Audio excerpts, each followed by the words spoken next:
సరే. శుక్లాంబరధరం విష్ణుం శశివర్ణం చతుర్భుజం ప్రసన్నవదనం ధ్యాయేత్ సర్వవిఘ్నోపశాంతయే. గురుర్బ్రహ్మా గురుర్విష్ణుః గురుర్దేవో మహేశ్వరః గురుః సాక్షాత్ పరం బ్రహ్మ తస్మై శ్రీ గురవే నమః. వ్యాసాయ విష్ణురూపాయ వ్యాసరూపాయ విష్ణవే నమో వై బ్రహ్మనిధయే వాసిష్ఠాయ నమో నమః. కూజంతం రామ రామేతి మధురం మధురాక్షరం ఆరుహ్య కవితాశాఖాం వందే వాల్మీకికోకిలం. శ్రుతిస్మృతిపురాణానాం ఆలయం కరుణాలయం నమామి భగవత్పాదశంకరం లోకశంకరం. వాగర్ధావివ సంపృక్తౌ వాగర్ధప్రతిపత్తయే జగతః పితరౌ వందే పార్వతీ పరమేశ్వరౌ. నారాయణం నమస్కృత్య నరం చైవ నరోత్తమం దేవీం సరస్వతీం వ్యాసం తతో జయముదీరయేత్. హరి ఓం. పరమేశ్వర స్వరూపైన సభకి నమస్కారం. నమోస్తుతే వ్యాస విశాల బుద్ధే పుల్లారవిందాయత పత్రనేత్ర ఏన త్వయా భారతతైలపూర్ణః ప్రజ్వాలితో జ్ఞానమయ ప్రదీపః అంటారు. వ్యాస భగవానుడు సాక్షాత్ నారాయణాంశ సంభూతుడు. వ్యాసుడు వ్యక్తి కాదు, వ్యాసుడు ఒక పదవి. ప్రతి యుగంలోనూ కూడా ఆ యుగంలో ఉండేటటువంటి వ్యక్తుల యొక్క ఆయుర్దాయాన్ని దృష్టిలో పెట్టుకుని వేదాన్ని విభాగం చేసి అందరికీ కూడా వేదాన్ని అందించి వేదము ద్వారా ధర్మమును తెలుసుకొని అనుష్ఠించి జీవితాన్ని ఫలప్రదం చేసుకోవడానికి కావలసినటువంటి వాంగ్మయాన్ని అందించేటటువంటి మహాపురుషుడు వ్యాసుడు. ఆ వ్యాసుడు సాక్షాత్ నారాయణాంశయే, నారాయణుడే వ్యాసుడిగా వస్తూ ఉంటాడు. అటువంటి వ్యాసుడు మన కొరకని చెప్పి మహోత్కృష్టమైనటువంటి వాంగ్మయాన్ని ప్రతి యుగంలోనూ కూడా అందిస్తూ వస్తున్నాడు. అటువంటి వ్యాస భగవానుడు కలియుగంలో కూడా వ్యక్తుల యొక్క ఆయుర్దాయాన్ని దృష్టిలో పెట్టుకుని వేదాన్ని 4గా విభాగం చేశాడు. తత్వతః వేదం 3గా ఉన్న వేదత్రయీ అంటారు. త్రైవేద్యం హృద్యం త్రిపురహరమాద్యం త్రినయనం అంటారు శంకరులు. కానీ వేదాన్ని మాత్రం మంత్రాన్ని పలికేటటువంటి విధానాన్ని వేదంలో ఉన్నటువంటి విషయాన్ని దృష్టిలో పెట్టుకుని 4గా విభాగం చేసి చెప్తారు. అది ఋగ్వేదము, యజుర్వేదము, సామవేదము, అధర్వణ వేదము. ఈ విభాగం చేసినటువంటి మహాపురుషుడు వ్యాసుడే. చేసి పరంపరాగతంగా, అది శృతి కనుక విని స్వరాన్ని పట్టుకుని గురువు ద్వారా విన్నటువంటి స్వరంతో కూడుకున్నటువంటి వేదమంత్రాల్ని లోకం యొక్క క్షేమం కోసమని చెప్పి యజ్ఞయాగాది క్రతువులలో వినియోగం చేస్తూ దాన్ని శిష్యులకి పరంపరాగతంగా అందించడం కోసమని ఋగ్వేదాన్నంతటినీ కూడా పైలుడికి ఉపదేశం చేశాడు. యజుర్వేదాన్నంతటినీ కూడా వైశంపాయనుడికి ఇచ్చాడు. సామవేదాన్నంతటినీ జైమినికి ఇచ్చాడు. అధర్వణ వేదాన్నంతటినీ సుమంతుడికి ఇచ్చాడు. 18 పురాణములను రచించి ఈ పౌరాణిక వాంగ్మయాన్నంతటినీ కూడా ప్రవచనం చేసేటటువంటి అవకాశాన్ని రోమహర్షునుడికి కల్పించాడు. ఆ రోమహర్షుని యొక్క కుమారుడే సూతుడు. ఇన్ని చేసినటువంటి వ్యాసుడు ఎందుకో తృప్తి పొందలేదు. ఆయనకి ఏదో నిరాశగా అనిపించింది. నేను ఏదో చెయ్యడంలో పొరపాటు పడ్డాను. ఇంత వాంగ్మయాన్ని లోకానికి ఇచ్చాను. వేదం స్వరంతో కూడుకున్నది కాబట్టి అందరూ వేదం చదువుకోగలరో చదువుకోలేరో, వేదార్థం తెలుస్తుందో తెలియదో అన్న ఉద్దేశ్యంతో మళ్ళీ అందరూ చదువుకోవడానికి వీలుగా పురుషార్థములైనటువంటి ధర్మార్థ కామమోక్షములు 4ంటిని సమన్వయం చేసుకుని జీవితంలో అనుష్ఠానం చేసుకోవడానికి తేలికగా ఉండేటటువంటి విధంగా పంచమవేదమైనటువంటి మహాభారతాన్ని అందించాను. ఇన్ని చేసినప్పటికీ కూడా ఎందుకో నా మనసు తృప్తిగా లేదు, ఏదో వ్యాకులత చెందుతోంది. అందుకే ఇప్పటికీ ఋషిమండలానికి ప్రతిరోజు తర్పణ ఇస్తారు. ఆ తర్పణ ఇచ్చినప్పుడు వ్యాసుడితో ప్రారంభం చేస్తారు.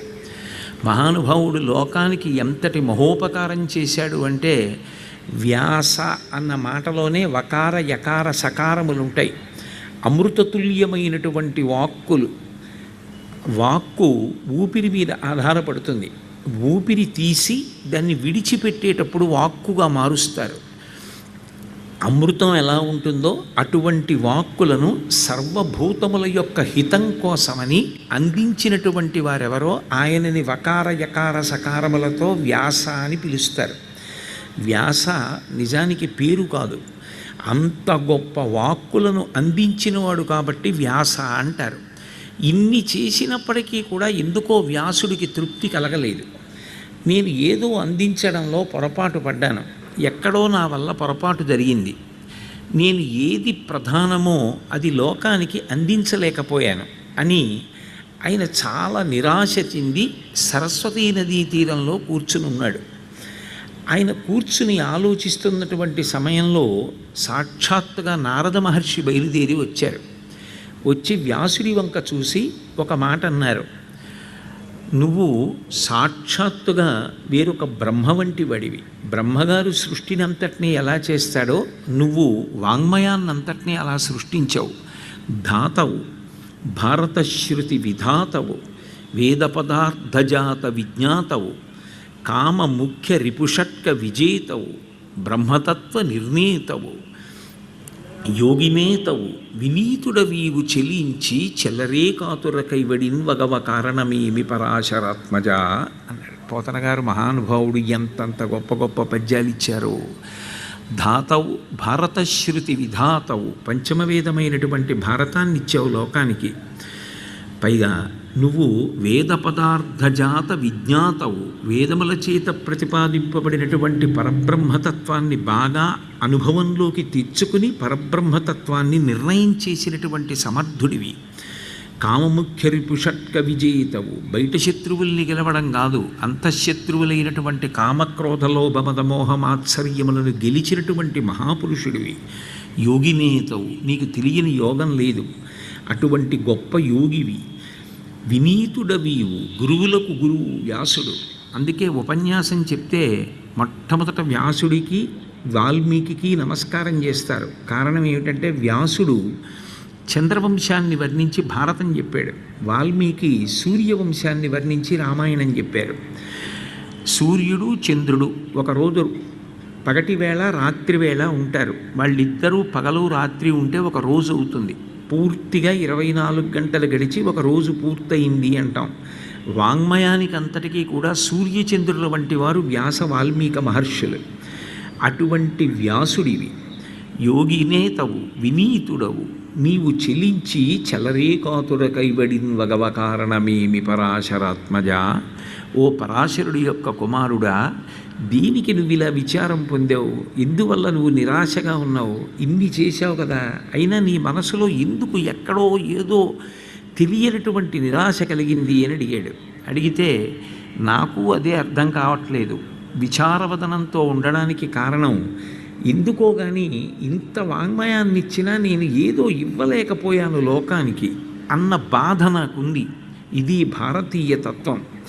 లోకోద్ధరణ కొరకు తన జీవితంలో ఎంత చేసినా ఇంకా ఏదో చెయ్యలేకపోయాననేటటువంటి తాపత్రయం. తన కొరకు తాను చేసుకుని వగచినవాడు కాదు. నేను ఇంకా సంపాదించలేదు, నేను ఇంకా ఏదో చేయలేదు కాదు, నేను లోకానికి ఏం చేయలేకపోయానని ఏడ్చినవాడు వ్యాసుడు. ఇన్ని చేశాను కానీ ఇంకా నేనేదో చెయ్యలేకపోయానన్న ఆర్తి నాలో ఉండిపోయింది. ఏది చెయ్యలేకపోయానో నాకు అర్థం కావట్లేదు, అందుకు బాధపడుతున్నానన్నాడు. అంటే వచ్చిన నారద మహర్షి అన్నారు, హరినామస్తుతి చేయు కావ్యము సువర్ణాంభోజి హంసావళి సురుచిభ్రాజితమై మానస సరస్ఫూర్తిన్ వెలుంగొందు. శ్రీ హరినామస్తుతిలీని కావ్యము విచిత్రార్థాన్వితంబయ్యు శ్రీకరమయ్యుండ దయోగ్య దుర్మదన కాకోల కర్తాకృతిన్. హరినామస్తుతి చేయు కావ్యము సువర్ణాంభోజి హంసావళి సురుచిభ్రాజితమై మానస సరస్ఫూర్తిన్ వెలుంగొందు.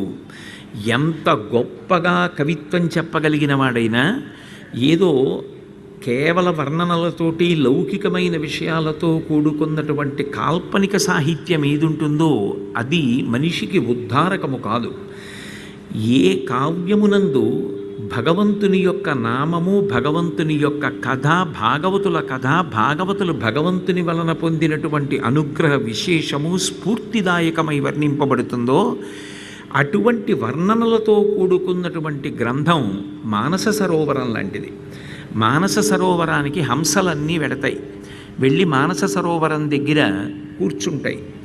అదే తద్దినాలు పెట్టేటటువంటి రేవులు ఉంటాయి, అక్కడికి కేవలం కాకులు మాత్రమే వస్తాయి, పెట్టినటువంటి పిండాలని తింటూ ఉంటాయి. కాకులు తిరిగేటటువంటి పిండాలు పెట్టేటటువంటి రేవులు ఎలా ఉంటాయో అటువంటివి భగవంతుని యొక్క నామము, భగవంతుని యొక్క కథ, భగవంతుని యొక్క వైభవము, భగవంతుని వలన అనుగ్రహమును పొందినటువంటి భాగవతుల యొక్క జీవిత విశేషములతో కూడుకున్నటువంటి గ్రంథము కానిది. అదే భగవంతుని యొక్క నామవైభవాన్ని, భగవంతుని యొక్క గుణ సంకీర్తనాన్ని చెప్పినది ఏది ఉన్నదో ఆయన అనుగ్రహము చేత దీప్తిని పొందినటువంటి భాగవతుల యొక్క కథలు చెప్పి ఏది గాయత్రీ మంత్ర వైభవాన్ని ప్రకాశింపచేస్తోందో, ఏది వృత్రాసుర సంహారాన్ని విశేషంగా వర్ణిస్తోందో అటువంటిది ధర్మాన్ని ప్రధానంగా ప్రతిపాదిస్తుంది. ధర్మమే మనిషి జీవితానికి ఆలంబనం. ఎందుకని అంటే 84 లక్షల జీవరాశులలో ఏ ప్రాణికి కూడా ధర్మం అన్న మాట అన్వయం అవ్వదు. ధర్మము అనగలిగినది కేవలము మనుష్యునకు మాత్రమే అన్వయం. అటువంటి ధర్మం శాస్త్రము చేత చెప్పబడుతుంది. శాస్త్రం అంటే వేదము, భగవంతుడి చేత చెప్పబడింది. ఆ శాస్త్రము ధర్మము ఎవరికి అవసరము అంటే మనుష్యునకు అవసరము. ఆ ధర్మాన్ని ప్రతిపాదన చెయ్యకుండా ధర్మాన్ని పట్టుకోని జీవితం వ్యర్థం. దానివల్ల ఏదో కొన్ని సంవత్సరాలు సంతోషంగా ఉంటాడేమో కానీ తర్వాత జీవుడు కొన్ని కోటాను కోట్ల జన్మలు జారిపోతాడు. ఆ జారిపోయిన తరువాత తెలుస్తుంది ఆ పడవలసినటువంటి ఇబ్బంది ఏమిటో. కాబట్టి ధర్మం యొక్క వైశిష్ట్యాన్ని చెప్పనటువంటి గ్రంథం ఏదుందో అది కేవలంగా కాకులు తిరిగేటటువంటి రేవు లాంటిది. అందుకే నువ్వు ఇంత వాంగ్మయాన్ని ఇచ్చినా నీ మనసులో ఎందుకు ఒక శూన్యత ఆవహించింది అంటే ఇన్ని చెప్పావు కానీ భగవంతుని యొక్క భక్తుల కథలు, భగవంతుని యొక్క విశేషమైనటువంటి వైభవం, భగవంతుని యొక్క నామరూప గుణ విభూతులు, వీటికి సంబంధించినటువంటి విశేషాల్ని చెప్పడంలో నువ్వు పొరపాటు పడ్డావు. దాన్ని ప్రధానం చేసి నువ్వు ఏ గ్రంథాన్ని ఇవ్వలేదు. అది ఇవ్వకపోవడం వల్ల ఏమైంది అంటే నీ మనసులో ఏదో ఒక శూన్యత ఆవహించింది, కొంచెం నిరాశగా ఉన్నావు. అందుకే వ్యాస భగవానుడా నీకు తెలియనిది కాదు, కానీ ఒక్కొక్కసారి తనకి తెలిసిన్నదే అయినా విస్మృతి పొందుతారు. ఆ విస్మృతి పొందినది దాని యందు సమర్థత కలిగిన వాళ్ళు వచ్చి మళ్ళీ పూరణ చెయ్యాలి. నువ్వు ఆలోచించు. అపశబ్దంబుల కూడియున్ హరిచరిత్రాలాపనముల్ సర్వపాప పరిత్యాగము చేయు కావున హరిన్ భావించుచున్ పాడుచున్ జపముల్ చేయుచు వినులన్ వినుచు అశ్రాంతంబు కీర్తించుచున్ తపసుల్ సాధులు ధన్యులౌదురు కదా తత్వజ్ఞ చింతింపుమా అన్నాడు. ఈ లోకంలో కొన్నింటికి స్వరం తప్పకూడదు, ఉచ్చారణలో ఏ విధమైనటువంటి భేదము రాకూడదు. వేదమంత్రములు ఉన్నాయనుకోండి, ఉచ్చారణ యందు దోషము రాకూడదు, స్వరంలో మార్పు రాకూడదు.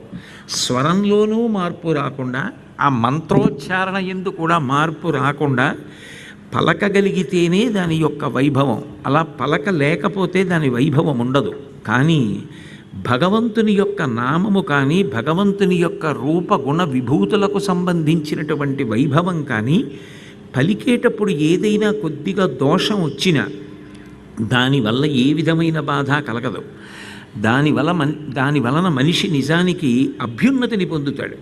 కొద్దిగా దోషం వచ్చింది పలకడంలో, వాక్య నిర్మాణంలో దోషం వచ్చింది, కథ చెప్పడంలో దోషం వచ్చింది, నామాన్ని పలకడంలో దోషం వచ్చింది, ఇవి శ్రీహరికి సంబంధించినటువంటి కథా వైభవానికి అడ్డుకోవు. అందుకే అపశబ్దంబుల కూడియున్ హరి చరిత్రల్ జగత్ కళ్యాణ కారకములు.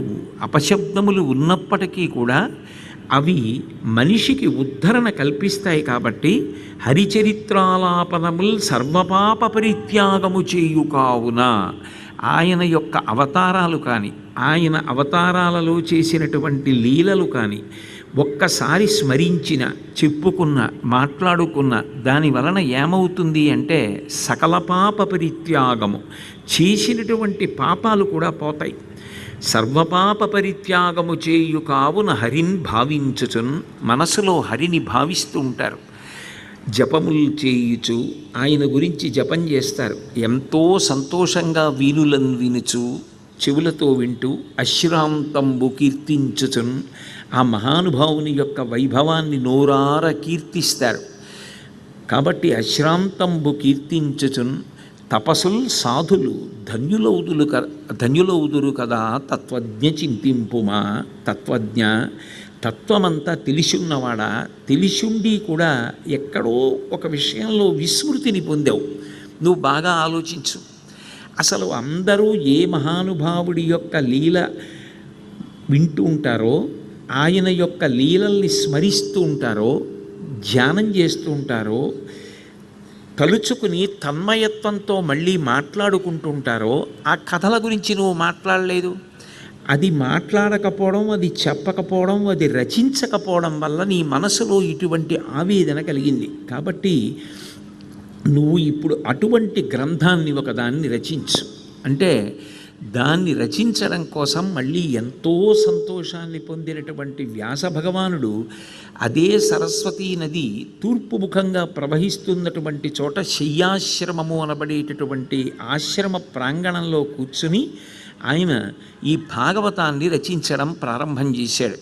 అందుకే మిగిలినటువంటి పురాణములన్నీ ఒకెత్తు, భాగవతం ఒక్కటి ఒకెత్తు.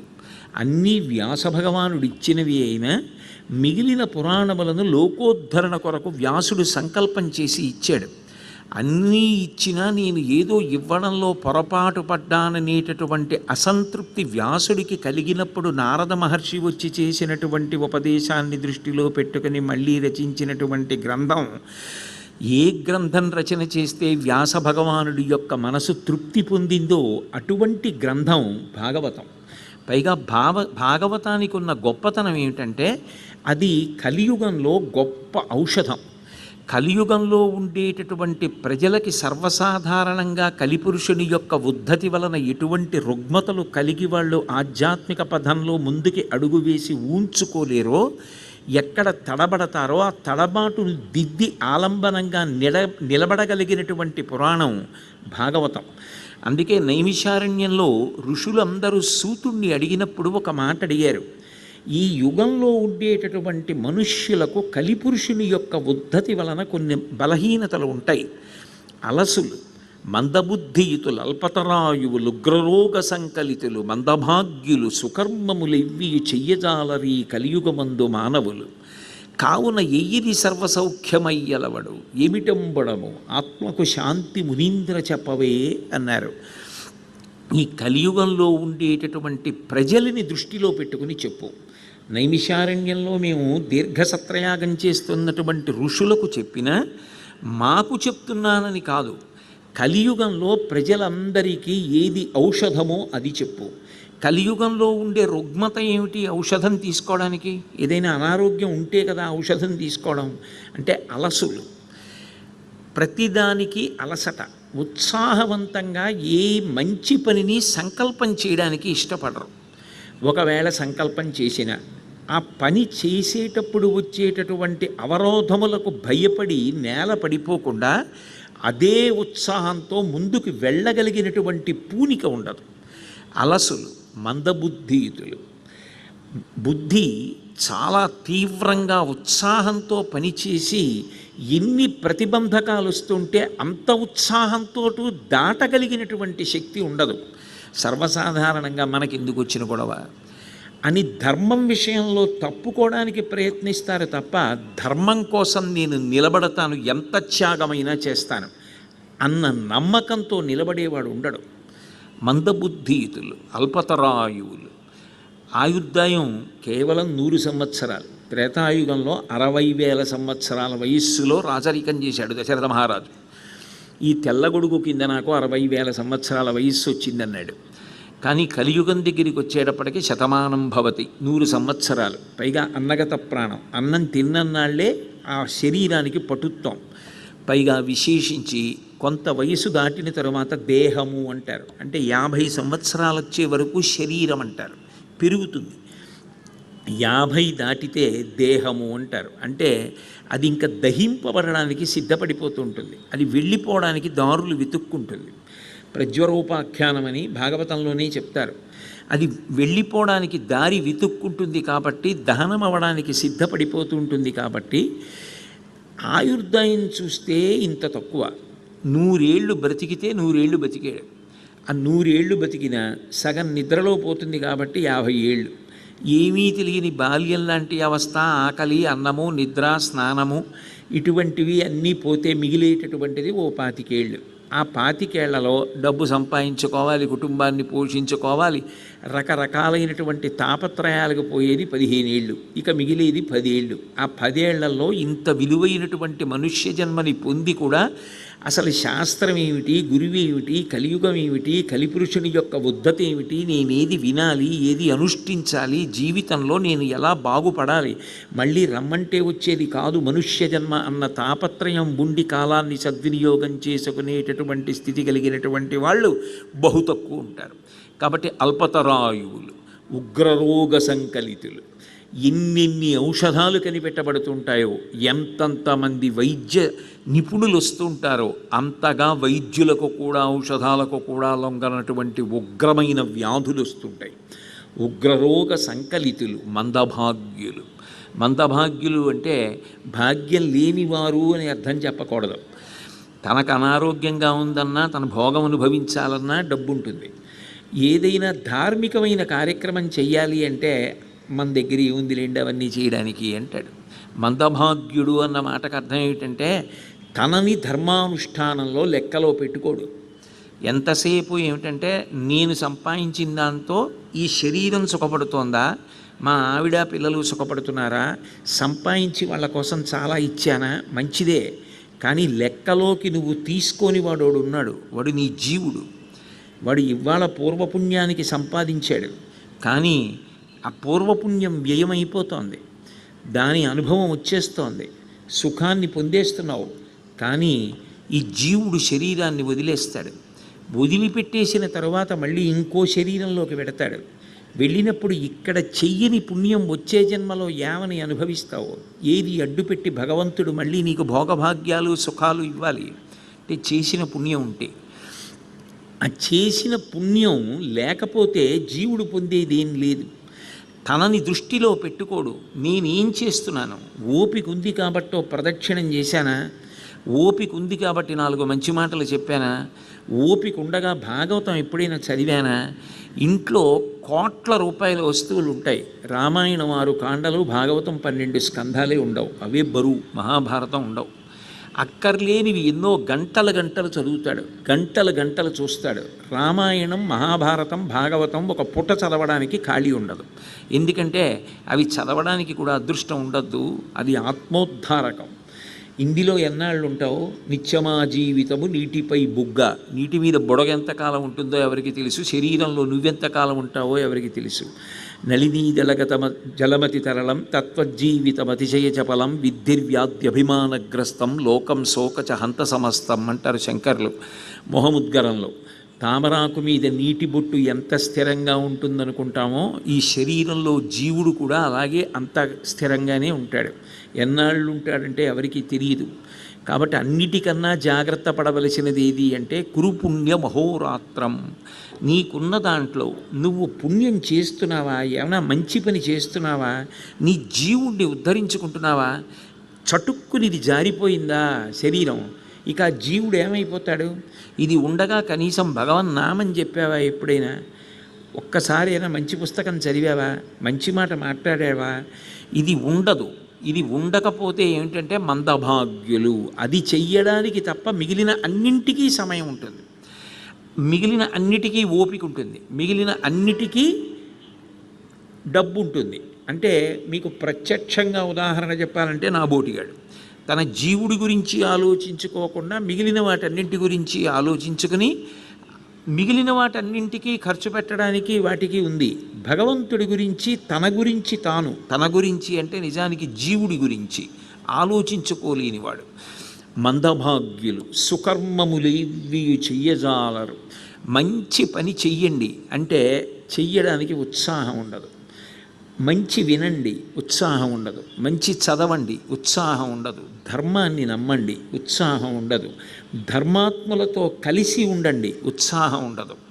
అది కలిపురుషుని యొక్క లక్షణం. కలిపురుషుడు మంచి వాళ్లతో కలిసి ఉండనివ్వడు. ఎందుకంటే కలిసి ఉంటే మంచి పనులు చేయవలసి వస్తుంది. మంచి పనులు చేస్తే కలిపురుషుడి యొక్క ప్రభావం ఎలా నిలబడుతుంది? నిలబడడం కుదరదు. అందుకని కలిపురుషుడు ధర్మాత్ములైనటువంటి వారి నుంచి దూరంగా జరిగిపోయేటట్టు చేస్తాడు. అందుకే సుకర్మములివ్వియు చెయ్యజాలరి కలియుగమందు మానవులు. కావున ఏమిటి ఆత్మకు శాంతి? ఏది చేస్తే మాకు ఉద్ధరణ కలుగుతుంది, మాకు తేలికగా ఏది చేయడానికి ఉపయుక్తమో అది చెప్పు చాలు, అది వింటాం. ఆత్మకు శాంతి అయిపోవడము. ఆత్మకు శాంతి మునీంద్ర చెప్పవే. మేము ఏం చేస్తే బాగుపడతాం ఈ యుగంలో అంటే అప్పుడు మహానుభావుడు చెప్పాడు. వ్యాస మహర్షి ప్రత్యేకంగా కలియుగాన్ని దృష్టిలో పెట్టుకుని ఇచ్చినటువంటి పురాణం భాగవతం. భాగవతాన్ని కానీ 7 రోజులు వింటే 7 రోజులు విన్నవాడు ఇక మళ్ళీ మనుష్య శరీరంతో రావలసిన అవసరం ఉండదు. అందుకే భాగవత సప్తాహాలు అంటుంటారు. 7 రోజులలో చచ్చిపోతావని పరీక్షిత్తుకి శాపం. 7 రోజులలో చనిపోతావన్న మాటకు అర్థం ఏమిటంటే ఈ లోకంలో ఎవరు కానివ్వండి, స్త్రీ పురుష పండిత పామర కుల మత వర్ణ వర్గ ధనిక పేద విచక్షణ లేకుండా ఎంతటి వారైనా చచ్చిపోవడానికి 7 రోజులే ఉంటాయి, బతకడానికి 7 రోజులే ఉంటాయి. 95 ఏళ్ళు బతకనివ్వండి, 100 ఏళ్ళు బతకనివ్వండి, ఎన్నేళ్ళు బతికినా ఆది సోమ మంగ బుధ గురు శుక్ర శని తప్ప నేను ఇంకొక రోజు ఎక్కువ బతకడానికి 7 రోజులు తప్ప 8వ రోజు లేదు. ఎంత గొప్పవాడు కానివ్వండి, వెళ్ళిపోవడానికి 7 రోజులు తప్ప 8వ రోజు లేదు. బతికినా చచ్చినా ఆ 7 రోజులే. 7 రోజులు భాగవతం వినండి అన్న మాటకు అర్థం ఏమిటంటే బ్రతికున్నంతకాలం భాగవతాన్ని విడిచిపెట్టకుండా చదవండి, వినండి. అందుకే భాగవతం అయిపోయిందనరు, భాగవతం పూర్ణత్వాన్ని పొందిందంటారు తప్ప 7వ రోజు ప్రవచనం అయిపోయాక ఇవాల్టితో భాగవత ప్రవచనం అయిపోయింది అనద్దంటారు. ఎందుకు అనద్దు అంటారంటే అది ఊపిరి ఉన్నంతకాలం చదువుతూ ఉండాలి, వింటూ ఉండాలి. అందుకే భాగవతం పూర్ణత్వాన్ని పొందిందనండి అంటారు. అటువంటి భాగవతం ఏదైతే ఉందో అది కలియుగంలో ఉండేటటువంటి ప్రజల యొక్క బలహీనతలను దృష్టిలో పెట్టుకొని మహానుభావుడైనటువంటి వ్యాసుడు మన కొరకు ఇచ్చినటువంటి పరమాద్భుతమైన పురాణం. అయితే తెలుగు భాషలో దానిని ఆంధ్రీకరించినటువంటి మహానుభావుడు పోతన గారు. పోతన గారి విషయంలో ఒక అద్భుతమైనటువంటి శక్తి ఉంది. శ్రీరామాయణంలో జయమంత్రం ఉందనుకోండి, నేను ఆంధ్రీకరించినటువంటి జయమంత్రాన్ని చదువుతాను, జయమంత్రం యొక్క శక్తి వస్తుందా అంటే రాదు. శ్రీరామాయణంలో జయత్యతి బలోరామో లక్ష్మణశ్చ మహాబల రాజాజయితి సుగ్రీవో రాఘవేణాభిపాలిత అన్న శ్లోకాలు ఏవున్నాయో అవే చదువుకోవాలి. తెలుగు చేసిన పద్యాలు చదువుతానంటే ఆ మంత్రశక్తి రాదు. ఆదిత్య హృదయం ఉందనుకోండి, సంస్కృతంలోది చదవాలి. నేను తెలుగులోకి చదువుతాను అంటే ఆ మంత్రశక్తి రాదు. కానీ పోతన గారు తెలుగు భాషకి చేసినటువంటి మహోపకారం, తెలుగు భాష గొప్పతనాన్ని ఆయన ఎంత గొప్పగా ఆవిష్కరించారంటే సంస్కృత భాగవతం చదువుకుంటే ఏ ఫలితం వస్తుందో తెలుగు భాగవతం చదువుకుంటే అదే ఫలితం. సంస్కృతంలో గజేంద్రమోక్షణంలో ఉన్న శ్లోకాలు చదివితే ఏ ఫలితం వస్తుందో పోతన గారి తెలుగు భాగవతంలో ఉన్న పద్యాలు చదువుకుంటే అదే ఫలితం. సంస్కృత రుక్మిణీ కళ్యాణం చదివితే ఏ ఫలితం వస్తుందో తెలుగులో రుక్మిణీ కళ్యాణం చదువుకుంటే అదే ఫలితం. అంటే పోతన గారు తెలుగు భాష మంత్రశక్తిని తనలోకి ప్రవహింపచేసుకోగలదు. సంస్కృతం ఎలా పట్టుకుంటుందో, ఇప్పుడు ఒక కొయ్య ముక్క ఉందనుకోండి, అందులోకి విద్యుత్ వెళ్ళదు. నీళ్లు ఉన్నాయనుకోండి, విద్యుత్ వెడుతుంది. ఆ బీజాక్షరముల యొక్క శబ్దశక్తిని, మంత్రశక్తిని తనలోకి పుచ్చుకోగలిగినటువంటి భాష సంస్కృత భాష అని అన్నీ సంస్కృతంలో ఉంటాయి. కానీ సంస్కృతం ఎలా పుచ్చుకోగలదో తెలుగు భాష అలా పుచ్చుకోగలదు అని నిరూపించిన మహానుభావుడు పోతన గారు. అందుకే పోతనగారి భాగవతంలో ఉన్నటువంటి పద్యాలు చదువుకుంటే సంస్కృత భాగవతాన్ని పారాయణం చేసినప్పుడు అందులో ఉన్న ఘట్టాలు చదువుకున్నప్పుడు ఏ ఫలితం వస్తోందో అదే ఫలితం వస్తోంది. అందుకే ఇప్పటికీ రుక్మిణీ కళ్యాణం లేఖ అంటే పోతనగారి పద్యాలు పారాయణ చేస్తారు. గజేంద్రమోక్షణం అంటే సంస్కృత గజేంద్రమోక్షణంలాగే తెలుగు గజేంద్రమోక్షణం పారాయణ చేస్తారు. కారణం, ఆయన ఋషితుల్యుడయ్యారు, ఋషితో సమానమయ్యారు మహానుభావుడు. అంత శక్తి పోతనగారి యొక్క కవనంలో ఎలా వచ్చింది అంటే, పోతనగారు జన్మతః గొప్ప శైవుడు, ఆయన మహాశివభక్తుడు. ఆయన ఆ విషయాన్ని ఎక్కడ దాచల. ఉన్నది ఒకటే పరబ్రహ్మం, అదే శివుడుగా విష్ణువుగా ప్రకాశిస్తూ ఉంటుంది తప్ప నిజానికి శివుడని ఒకటి విష్ణువని ఒకటి ఉండవు. ఉన్నది ఒకటే పరబ్రహ్మస్వరూపమని పరిపూర్ణంగా నమ్మారు. అది సత్యం. అందుకే ఆయన ఎంత శివభక్తి తత్పరుడో, ఎంత గొప్ప శివపూజ చేసేవారో, సాయంకాలం అయ్యేటప్పటికి నోరు నిప్పెట్టేటట్టుగా విష్ణు కథలు చెప్పేవారు. అదే మాట ఆయన భాగవతంలో కూడా చెప్పారు. చేతులారంగ శివుని పూజింపడేని, నోరు నొవ్వంగ హరికీర్తి నుడువడేని, దయయు సత్యంబు లోనుగా తలపడేని, కలుగనీటికి తల్లుల కడుపు చేటు అన్నారు. పొద్దున్న చేతులార అంటే ఎంతో సంతోషంగా శివపూజ చెయ్యగలగాలి. సాయంకాలం అయ్యేటప్పటికి ఎంతో సంతోషంతో విష్ణు కథలను ప్రవచనం చెయ్యగలగాలి, చెప్పగలగాలి. ప్రవచనం అంటే సభల్లోనే చెప్పక్కర్లేదు, ఇంట్లో సంతోషంగా మాట్లాడుకోవాలి. దయయు సత్యంబు లోనుగా తలపడేని, దయ లేకుండా సత్యం గురించినటువంటి నిష్ట లేకుండా బ్రతికిన బ్రతుకు దేనికి? అంత కష్టపడి అమ్మ పునర్జన్మ పొంది అంత నిత్తురు పోగొట్టుకుని అంత బాధపడి నిన్ను కండం వల్ల ఏమిటి అమ్మకి ప్రయోజనం అని అడిగారు. ఇలాంటి కొడుకు పుట్టాడని అమ్మ సంతోషించడానికి ఏముంది అందులో కారణం? అందుకే దయయు సత్యంబు లోనుగా తలపడేని, కలుగనీటికి తల్లుల కడుపు చేటు. సర్వసాధారణంగా పోతనగారి పద్యాలు పరమ లాలిత్యంతో ఉంటాయి. అటువంటి పోతనగారే ఆ మాట అన్నారు అంటే ఆయనకి ఎంత నమ్మకమో చూడండి. ఆయన నిజంగా జీవితంలో అనుభవించారు కూడా. అలాగే శివకేశవులు ఇద్దరూ ఒక్కటే అని ఆయనకి ఎన్నో దృష్టాంతాలలో భగవానుడే చూపించినటువంటి సందర్భాలు ఉన్నాయి. నేను దశమస్కంధ ప్రవచనంలోకి వచ్చినప్పుడు మీకు అటువంటి ఘట్టాలు కొన్ని చూపించే ప్రయత్నం చేస్తాను. కాబట్టి అటువంటి పోతనగారికి మనసు నిండా కోరిక, నేను శ్రీ మహావిష్ణువు యొక్క కథలను ఆంధ్రీకరించాలి, సంస్కృత భాగవతంలో ఉన్నవి తెలుగులో మళ్ళీ రచన చెయ్యాలని ఆయనకి కోరిక ఉంది. ఒకనాడు పౌర్ణమి, గొప్ప గ్రహణ సమయం. ఆయన గోదావరి నదికి వెళ్ళి పుణ్యస్నానం చేసి ఎత్తైనటువంటి ఒక ఇసుక తిన్నె మీద కూర్చున్నారు. కూర్చొని మనసులో శంకరుణ్ణి ధ్యానం చేస్తున్నారు. ధ్యానం చేస్తుండగా ఆయన మనసంతా కూడా భగవంతుడైనటువంటి పరమశివుని యందు కేంద్రీకృతమైపోయి ఉంది. ఆ కేంద్రీకృతమై ఉన్నటువంటి సమయంలో అకస్మాత్తుగా ఏదో అలికిడైనట్లు అనిపించింది. ఏదో అలికిడైంది అనిపించినట్టుగా భావన చేసి పోతనగారు మెల్లగా కళ్ళు విప్పి చూశారు. ఆయన పొందినటువంటి అనుభవాన్ని, ఆయన పొందిన దర్శనాన్ని యథాతథంగా అలాగే ఆయన రచన చేసి అందించారు లోకానికి. ఎంత గొప్పగా వర్ణించారంటే ఆయన చూసినటువంటి రూపం గురించి వర్ణించారు. మెరుగు చెంగటనున్న మేఘంబు కైవడి నువిద చెంగట నుండి ఒప్పువాడు, చంద్రమండల సుధా సారంబు కైవడి మోమున చిరునవ్వు మొలుచువాడు, వల్లీయుతమాల వసుమతీజము భంగి మూపున బలు విల్లు బరగువాడు, నీల నగ సన్నిహిత భానుని భంగి ఘన కిరీటము తల కలుగువాడు, పుండరీక యుగము పోలు కందులున్నవాడు, వెడద యురమువాడు, విపుల భద్రమూర్తి అయినవాడు, రాజముఖ్యుడొకడు నా కన్నుగవ్వకు ఎదుర కానబడియే అన్నారు. నేను కళ్ళు తెరిచేటప్పటికీ ఎవరో మహారాజు భార్యతో నిలబడున్నాడు. అంటే ఆయన శివుని యందు తాదాత్మ్యతతో ఉన్నారు. ఆయన ఎవరో ఆయన అసలు గుర్తే పట్టలేదు. కానీ ఆయన రూపం మాత్రం పోతనగారి మనసుని ఆకర్షించింది. ఎందుకని అంటే ఆ నిలబడినటువంటి రాజు భార్యతో కలిసి నిలబడి ఉన్నాడు.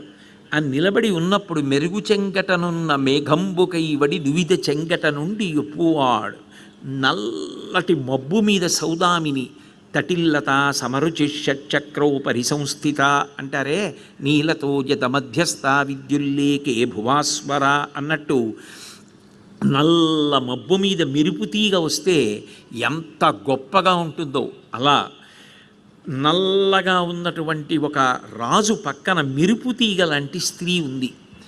ఆయన చిన్న నవ్వు నవ్వాడు. అది చంద్రమండలంలోంచి ఒలుకుతున్నటువంటి అమృత బిందువులులా ఉంది. ఆయన ఒక పెద్ద ధనస్సు పట్టుకుని ఉన్నాడు. ఆ మహానుభావుడు తల మీద గొప్ప కిరీటం పెట్టుకున్నాడు. ఆ కిరీటం ఎలా ఉంది అంటే, నీల నగాగ్ర సన్నిహిత భానుని భంగి ఘన కిరీటము తల కలుగువాడు. నల్లటి కొండ వెనక నుంచి సూర్యబింబం ఉదయిస్తోందనుకోండి, పచ్చటి కాంతులతో బింబం పైకెక్కుతుంటే కొండ కిరీటం పెట్టుకుంటే ఎలా ఉంటుందో అలా నల్లటి వాడు ఘన కిరీటాన్ని తల మీద పెట్టుకున్నాడు. విశాలమైనటువంటి కన్నులున్నాయి. ఆ తామర పూల రేకుల వంటి కన్నులున్నవాడు, విశాలమైన వక్షస్థలం కలిగినటువంటి వాడు, చూసేటప్పటికి జనులను మోహింపచెయ్యగలిగినటువంటి రూపమున్నవాడు. రాజు కాడు, రాజముఖ్యుడొకడు. అబ్బా, ఈయన రాజా, రాజులకు రాజు అనిపించేటటువంటి వాడొకడు భార్యతో కలిసి నా కన్నులకు కనపడ్డాడు. కనపడి పోతన గారు ఆయన రూపం వంక చూస్తూ లోపల శంకరుణ్ణి ధ్యానం చేస్తున్న కారణం చేత గుర్తుపట్టలేకపోతే ఆ ప్రత్యక్షమైన ఆయనే పరిచయం చేసుకున్నాడు. ఓ పోతన, నేను రాముణ్ణి, ఈమె సీతమ్మ. నువ్వు మనసులో కోరుకున్నావు, శ్రీమన్నారాయణుడి కథలు ఆంధ్రీకరించాలి అనుకున్నావు. నేను నీకు వరమిస్తున్నాను. నువ్వు నా అనుగ్రహ విశేషం చేత భాగవత గ్రంథాన్నంతటినీ కూడా 12 స్కంధాలు తెలుగులో ఆంధ్రీకరిస్తావు. ఇక ప్రారంభం చెయ్యన్నాడు. ఆయన అంతర్ధానమైపోయాడు. అప్పుడు నాకు అర్థమైంది, రామచంద్రమూర్తి సాక్షాత్కరించారు నాకు అని. అంటే లోపల శివుణ్ణి ధ్యానం చేశారు, శివ సంబంధమైన మంత్రాన్ని ఉపాసన చేశారు. నిజంగా శివుడు విష్ణువు రెండు అనుకోండి, విష్ణు ఎందుకు ప్రత్యక్షమైన కథలు ఆంధ్రీకరించమంటారు? ఉన్నదొక్క తత్వమే. అందుకే ఆ కోరిక ఎరిగినటువంటి విష్ణు భగవానుడి రూపంలో రాముడిగానే ప్రత్యక్షమై రామచంద్రమూర్తిగా అనుగ్రహించారు. అందుకే చెప్పుకున్నారు, పలికెడిది భాగవతమట, పలికించు విభుండు రామభద్రుండట, నే పలికిన భవహరమగునట, పలికెద వేరుండుగాథ పలుకగనేల. పోతన, ఈ భాగవతాన్ని పలికిన కారణం చేత నీకు జన్మ జన్మాంతరముల యందు కలిగినటువంటి సమస్త దోషములు తొలగిపోయి నువ్వు కైవల్యాన్ని పొందుతావు. కాబట్టి ఈ భాగవతాన్ని ఆంధ్రీకరించు అన్నాడు. నేను ఆ రామచంద్రమూర్తికే ఈ భాగవతాన్ని అంకితం ఇస్తాను. ఈ భాగవతాన్ని అంకితం ఇమ్మని ఎంతమంది రాజులు నా వెంటపడ్డా, నాకు ఎన్ని కానుకలిస్తానన్నా ఈ భాగవతాన్ని మాత్రం నేనెవరికీ అంకితం ఇవ్వను. ఈ మనుజేశ్వరాధములకిచ్చి పురమ్ములు వాహనమ్ములున్ సొమ్ములు కొన్ని పుచ్చుకుని శరీరము వాసి కాలుచే సమ్మెటవాటులం బడక సమ్మతి శ్రీహరికిచ్చి చెప్పే ఈ బమ్మెర పోతరాజొకడు భాగవతంబు జగద్దితంబుగన్. ఇంత గొప్ప అనుగ్రహాన్ని రామచంద్రమూర్తి నాకు కటాక్షిస్తే ఈ భాగవతాన్ని రాజులకి అంకితం ఇచ్చి వాళ్ళిచ్చే ఏవో కొన్ని భూములో, కొన్ని పొలాలో, కొన్ని ఇళ్ళో, కొంత ధనమో నేను పుచ్చుకొని ఇంత అనుగ్రహాన్ని భగవంతుడిస్తే దాన్ని నమ్ముకున్నావురా అని శరీరం వదిలిపెట్టిన తర్వాత యమధర్మరాజు చేత దండన పొందడానికి సిద్ధపడని ఈ పోతరాజు ఈ భాగవతాన్ని స్వచ్ఛందంగా సంతోషంగా రామచంద్రమూర్తికి అంకితం ఇస్తున్నాడని చెప్పుకున్న పరమ భాగవతోత్తముడు పోతన గారు. అందుకే ప్రారంభంలోనే ఒక మాట అంటారు, శ్రీకైవల్య పదంబు చేరుటకు నై చింతించదన్ లోకరక్షైకారంభకు భక్తపాలన కళా సంరంభకున్ దానవోద్రేక స్తంభకు కేళిలోల విలస దృగ్జాల సంభూత నానా కంజాత భవాండ కుంభకు మహానందాంగన డింబకున్ అంటారు. అసలు నిజంగా పోతన గారు చేసినటువంటి ఈ ఒక్క పద్యం మీద ఎంతమంది కవులు, ఎంతమంది విద్వాంసులు ఎన్ని రకాల అర్థాలు విశ్లేషించి పరవశించిపోయారు. శ్రీకైవల్య పదంబు చేరుటకునై చింతించదన్. శ్రీకైవల్యము అన్నది అద్వైత పారిభాషిక కోశంలో ఉన్నటువంటి పదం. నేను ఇక్కడే భగవంతుడు ఎలా బ్రతకమని, ఎటువంటి విహిత కర్మ చెయ్యమని, ఎటువంటి నిషిద్ధ కర్మని భంజించమని చెప్పాడో అటువంటి రీతిలో బ్రతికి ధర్మాన్ని అనుష్ఠానం చేసి ఏ ప్రతిఫలాపేక్ష లేకుండా భగవంతుడు చెప్పినట్టుగా బ్రతికిన కారణం చేత పరమేశ్వరుని యొక్క అనుగ్రహ విశేషంగా పొందినటువంటి చిత్తశుద్ధి పాత్రత కాగా ఆ పాత్రత వలన అద్వైతానుభూతిని ఇప్పుడే ఈ జన్మలో ఇక్కడే నేను జ్ఞానాద్దేవత కైవల్యం జ్ఞానమును పొంది ఆ జ్ఞానము వలన ఇక మళ్ళీ పుట్టవలసిన అవసరం లేనటువంటి పరమేశ్వరుని యొక్క సాయుధ్యాన్ని పొందుతాను. అందుకోసం ఈ భాగవతం చెప్తున్నాను తప్ప లౌకికమైనటువంటి ఏ కోరికలు నాకు లేవు. నేను దీనిని చెప్పి ఇది కావాలని ఆశిస్తున్నది నాకు ఏమీ లేదు, నాకు అక్కర్లేదు కూడా. నేను కోరుకుంటున్నది కేవలం భగవంతుని యొక్క సాయుధ్యం అంతే. శ్రీకైవల్య పదంబు చేరుటకునై చింతించదన్ ఎవరిని? లోకరక్షైకారంభకు భక్తపాలన కళా సంరంభం దానవోద్రేక స్తంభకు. ఏ మహానుభావుడు లోకములనన్నింటినీ రక్షిస్తాడో, రక్షణ అంటే సృష్టి, అసలు సృష్టించడమే రక్షణ ప్రక్రియకి మొదలు. ఎందుకంటే శరీరం భగవంతుడు ఇస్తే కదా ఈ శరీరంతో ఏదైనా పుణ్యకార్యం చెయ్యడం, దుఃఖం వలన పాపాన్ని పోగొట్టుకోవడం సాధ్యమయ్యేది. కాబట్టి సృష్టి చెయ్యడమే రక్షణ. కాబట్టి ఏ ఒక్క మహానుభావుడు సృష్టి చేస్తున్నాడో, ఏ మహానుభావుడే లోకాలనన్నింటినీ రక్షిస్తున్నాడో, కాపాడుతున్నాడో, ఏ మహానుభావుడే మళ్ళీ ఈ లోకాలన్నింటినీ తనంలోకి లయం చేసేసుకుంటున్నాడో, ఏ ఒక్కడే సృష్టికర్త స్థితికర్త ప్రళయకర్తగా ఉన్నాడో, ఇన్ని కోట్ల బ్రహ్మాండములను సృజించేటప్పుడు కానీ, నిర్వహించేటప్పుడు కానీ, మహాప్రళయంలో లయం చేసుకునేటప్పుడు కానీ ఇలా చెయ్యి ఎత్తి వాడవలసిన అవసరం లేకుండా తన సంకల్పానికి అనుగుణంగా కేవలం చూపుల చేత ఎవడు సృష్టించి నిర్వహించి లయం చెయ్యగలడో అటువంటి పరమాత్మ కేళిలోల విలస దృగ్జాల సంభూత నానా కంజాత భవాండ కుంభకు కేవలం చూపుల చేత ఇన్ని బ్రహ్మాండములను సృష్టించి నిర్వహించి లయం చెయ్యగలిగినటువంటి పరబ్రహ్మ స్వరూపాన్ని, సృష్టి స్థితి లయ చేసేటటువంటి పరబ్రహ్మాన్ని మహానందాంగన డింబకున్. మహానందాంగన నందుని యొక్క భార్య అయినటువంటి యశోదాదేవి యొక్క డింబకుడైనటువంటి కృష్ణ పరమాత్మ చిన్నపిల్లవాడిలా పైకి కనపడుతున్నా నిజానికి ఎవడు పరమపురుషుడో అటువంటి వాడికి సంబంధించినటువంటి కథలను, అవతార విశేషాలను నేను చెప్పుకుని కైవల్యాన్ని పొందుతాను తప్ప అన్యప్రయోజనములను ఆశించి నేను ఈ భాగవతాన్ని ఆంధ్రీకరించట్లేదు అని దృఢపరిచి చెప్పినటువంటి మహానుభావుడు. అందుకే పోతన గారి మీద ఒకప్పుడు లోకంలో ఒక విచిత్రమైన వార్త ప్రబలింది. లేదుట పోతన గారు మనసు మార్చుకున్నారట, పోతన గారు ఎవరో రాజుగారికి పట్టుకెళ్ళి అంకితం ఇచ్చేస్తున్నారట భాగవతాన్నని. ఒకనాటి రాత్రి పోతన గారు తనకున్న కుటీరంలో పడుకుని ఉండగా ఎవరో స్త్రీ వెక్కి వెక్కి ఏడుస్తున్నట్టు వినపడింది. ఆయన తటాలున పడుకున్న మంచం మించి లేచి చూశారు. తెల్లటి బట్ట కట్టుకొని సరస్వతీదేవి నిలబడి ఏడుస్తుంటే కాటుక కరిగిపోయి ఆమె యొక్క వక్షస్థలం మీద పడితే తెల్లటి చీర నల్లగా అయిపోయింది. అప్పుడు చూసి గుర్తుపట్టి, ఓ భాగవతాన్ని రాజులకు అంకితం ఇస్తానని అందరూ అంటుంటే నమ్ముతున్నావా అమ్మా అని, కాటుక కంటి నీరు చనుకట్టుపయింపడ ఏల ఎచ్చదో కైటభరాజు మర్దనుని గదిలి కోడలా, ఓ మదంబ, ఓ హటక గర్భురాణి, నిన్నాకటికిన్ కొనిపోయి అలా కర్ణాటక కిరాత కీచకులకు అమ్మను త్రిశుద్ధిగా నమ్ము భారతి. అమ్మా నిన్ను అంకితం ఇవ్వనమ్మా, నిన్ను రామచంద్రమూర్తికే అంకితం ఇచ్చి కైవల్యం పొందుతాను తప్ప ఈ భాగవతాన్ని దేనికోసమూ వెలగించనమ్మా.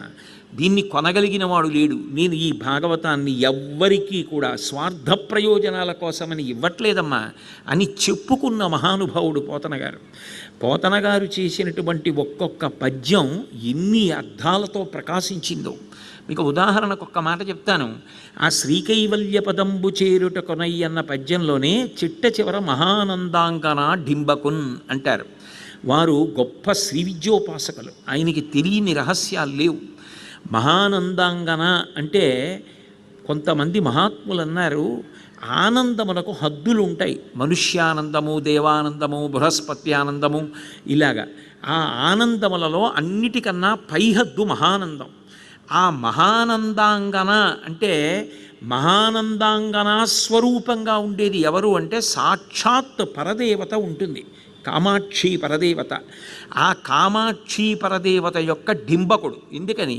కళాంగుళి నకోత్పన్న నారాయణ దశాకృతి, అమ్మవారు ఇలా అంటే 10 వేళ్లలోంచి 10 అవతారాలు వచ్చాయి.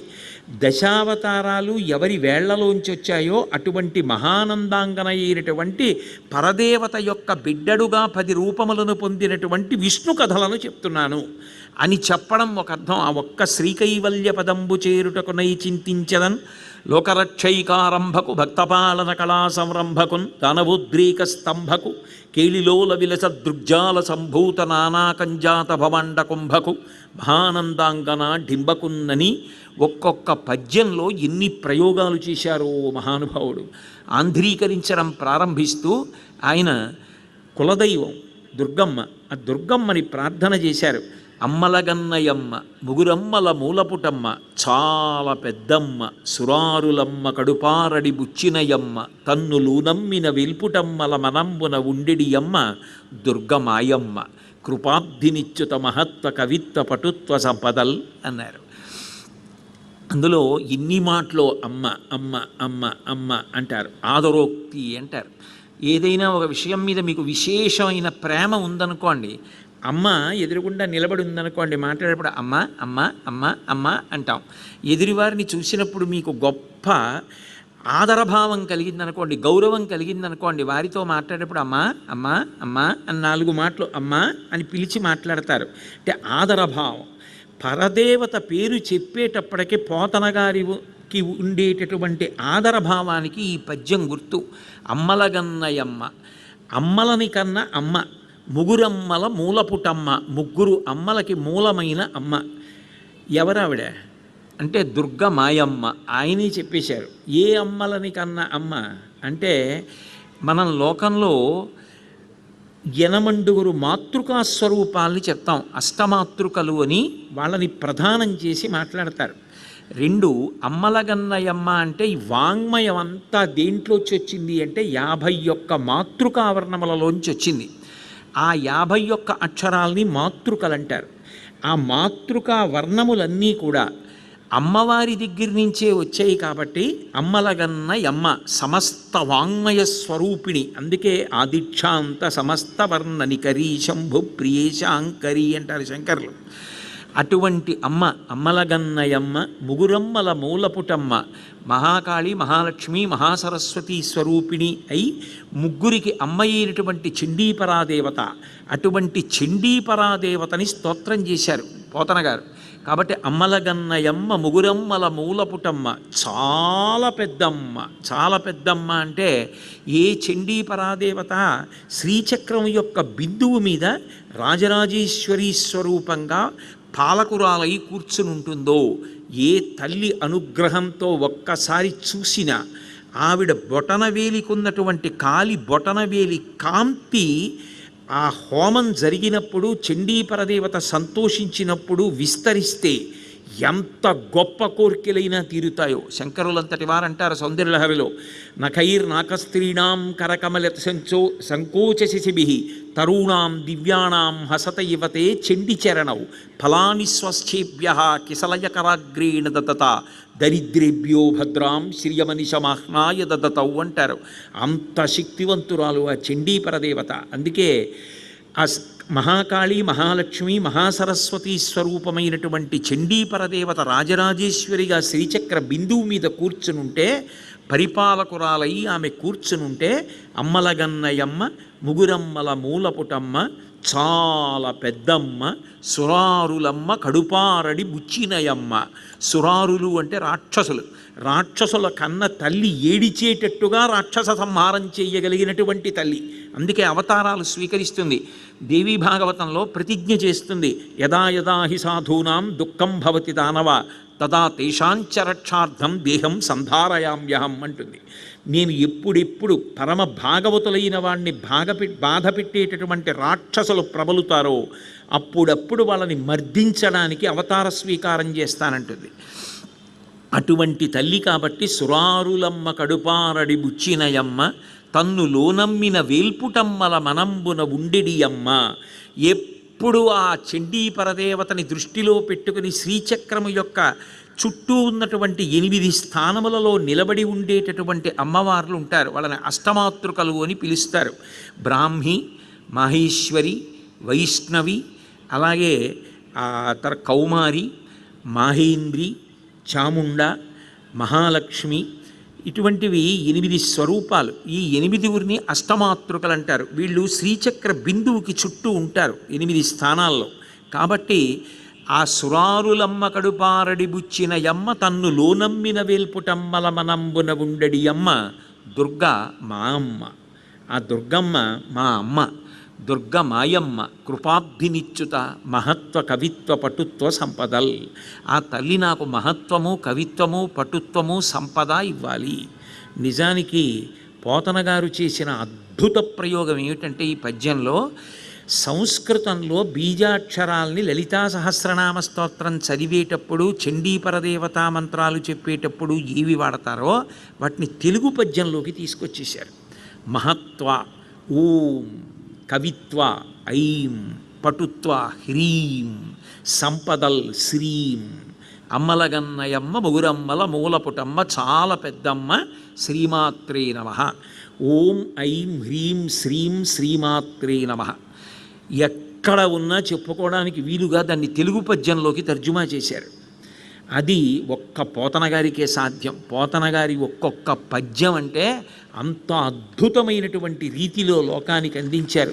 నిజంగా చెప్పాలి అంటే వ్యక్తిగతంగా నా దృష్టిలో తెలుగువారందరూ పోతన గారికి రుణపడిపోయారు.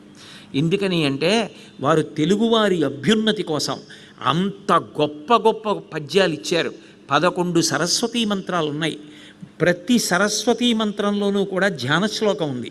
ప్రతి ధ్యాన శ్లోకంలోనూ కూడా సర్వశుక్లా సరస్వతి, సరస్వతీదేవిని తెల్లగా వర్ణిస్తారు. 11 సరస్వతీ మంత్రాలలో ఉన్నటువంటి ధ్యాన శ్లోకాలలో ఉన్నటువంటి తెల్లని సరస్వతీ స్వరూపాన్ని దృష్టిలో పెట్టుకొని పోతన గారు 11 శ్లోకాలు, 11 శ్లోకాలలో 11 మంత్రాలలో ఉన్న శక్తిని ఒక్క పద్యంలోకి తీసుకొచ్చి సరస్వతి అనుగ్రహం పొందడానికి అవకాశం కల్పించారు. నిజానికి ఇది పిల్లలందరూ ధారణ చేసి రోజు చెప్పుకోవలసిన పద్యం. 11 మంత్రాలు, సరస్వతీ మంత్రాలకున్న ధ్యాన శ్లోకాల్ని కలిపి ఒక తెలుగు పద్యం చేశారు పోతన గారు. అందులో శారద నీరదేందుగనసార పటీర మరాళ మల్లికాహార తుషార ఫేర రజతాచలకాశ ఫణీశ కుంద మందార సుధాపయోధిసిత తామర సామర వాహినీ శుభాకారత నొప్పు నిన్ను మది కానగ నెన్నడు కల్గు భారతి అంటారు. అందులో అన్నీ తెల్లటివే.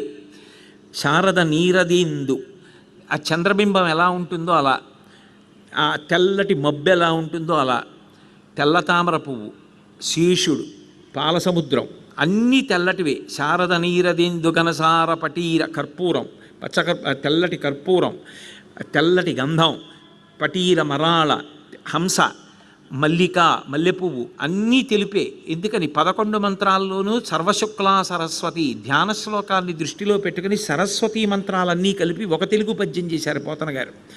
ఏమి మహానుభావుడు నిజంగా. పోతన గారి పేరెత్తితే చాలు పాపరాశి ధ్వంసం అవుతుంది అని నమ్ముతూ ఉంటాను నేను. అప్పుడప్పుడు అనుకుంటూ ఉంటా, అప్పుడప్పుడు నా భార్యతోటి పిల్లలతోటి అంటుంటా, జీవితంలో 3 రోజులు చాలు పోతన గారిలా నేను బతకగలిగితే. 3 రోజులు బతికున్నంతకాలం అక్కర్లేదు. 3 రోజులు నేను పోతన గారిలా బతకగలిగితే నా జన్మ ధన్యం అంటుంటాను. నిజంగా ఏమి తృప్తి మహానుభావుడు, ఏమి భగవద్ అనుగ్రహం, ఏమి పద్యాలు, ఏమి ఆంధ్రీకరణ. నిజంగా తెలుగువారన్న వారందరూ కూడా ఇటువంటి కవి మా భాషలో మా జాతిలో పుట్టాడని గర్వించదగ్గ కవి. ఎక్కడో కన్నడిగులు తెలుగు భాగవతాన్ని వాళ్ళు ఆవిష్కరింప చేసుకుంటే 1000 ప్రతులు అక్కడ పెడితే 10 నిమిషాల్లో అయిపోయాయి. ఆ రోజున బెంగళూరులో జరిగిన సభకి మాన్యులు శ్రీ ఎల్వి సుబ్రహ్మణ్యం గారు కూడా రావడం జరిగింది. తెలుగు భాగవతాన్ని ఆవిష్కరించుకుంటే మేము తెల్లబోయే, అదేమిటి తెలుగు భాగవతం ఆవిష్కరించుకున్నారు, కన్నడ భాగవతం ఉంటుంది కదా అంటే, ఏదైనా పోతన గారి దృష్టికోణం, పోతన గారి భాగవతం వేరని వాళ్ళు తెలుగు భాగవతాన్ని ఆంధ్రీకరించుకుంటే వేసిన ప్రతులన్నీ మొదటి రోజు గంటలో అయిపోయాయి ఆ రోజున బెంగళూరులో. అంత గొప్పగా పోతన గారిని ఆదరించి గౌరవిస్తారు మిగిలిన చోట్ల. అంతటి మహానుభావుడు. ఒక్కొక్క ప్రయోగం, ఒక్కొక్క దేవతని ఉద్దేశించినప్పుడు ఒక్కొక్క అద్భుతాన్ని చేశారు.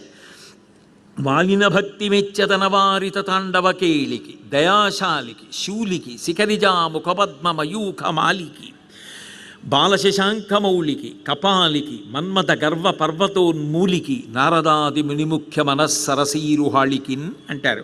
9 లికారాలు వేస్తారు. ఆ లికారం వేయడంలో లింగస్వరూపాన్ని చెప్తుంటారు. వాలిన భక్తి మ్రొక్కెదా అంటారు. వాలిన భక్తి, నిలబడ్డ భక్తి, కూర్చున్న భక్తి ఉంటాయి ఆ లోకంలో. వాలిన భక్తి మ్రొక్కెదా ఏమిటి? భక్తి వాలి ఉండగా నేను మొక్కేనేమిటి అంటే, శృంగేరి పీఠాధిపత్యం వహించిన మహాపురుషులు చంద్రశేఖర భారతీ స్వామి ఒక మాట అంటుండేవారు. నీ దగ్గర ఏ పూజా ద్రవ్యాలు అక్కర్లేదు, ఏ పూజ అక్కర్లా. నీ మనసు భక్తితో నిండిపోయిన నాడు నేల మీద భగవంతుడి దగ్గర పడిపోయి ఆయనే నీకిచ్చిన 8 అవయవాల్ని తాటించు భూమికంటారు. సాష్టాంగ నమస్కారం. అందుకే వరసా శిరసా దృష్ట్యా మనసా వచసాస్తథా పద్భ్యాం కరాభ్యాం కర్ణాభ్యాం ప్రణామోష్టాంగముచ్యతే. 8 శరీరావయవములు భూమికి తగిలేటట్టుగా నమస్కరిస్తారు. వాలిన భక్తి మ్రొక్కెదా అంటే 8 అవయవాలు భూమికి తగిలేటట్టుగా నమస్కరిస్తున్నాను. మహానుభావుడు ఎంత అద్భుతమైనటువంటి ప్రార్థనలు చేశారు. కాబట్టి ఆదరముప్ప మ్రొక్కిడిదు అద్రిసుతాగిరిజానురాగ సంపాదికి దోషభేదికి ప్రపన్న వినోదికి మంజువాదికి అశేష జగజ్జననందవీదికిన్ మోదకకాదికిన్ సమదమూషకసాదికి సుప్రసాదికిన్ అంటారు విఘ్నేశ్వరుడి మీద. అన్ని అద్భుతమైనటువంటి పద్యములు చేశారు.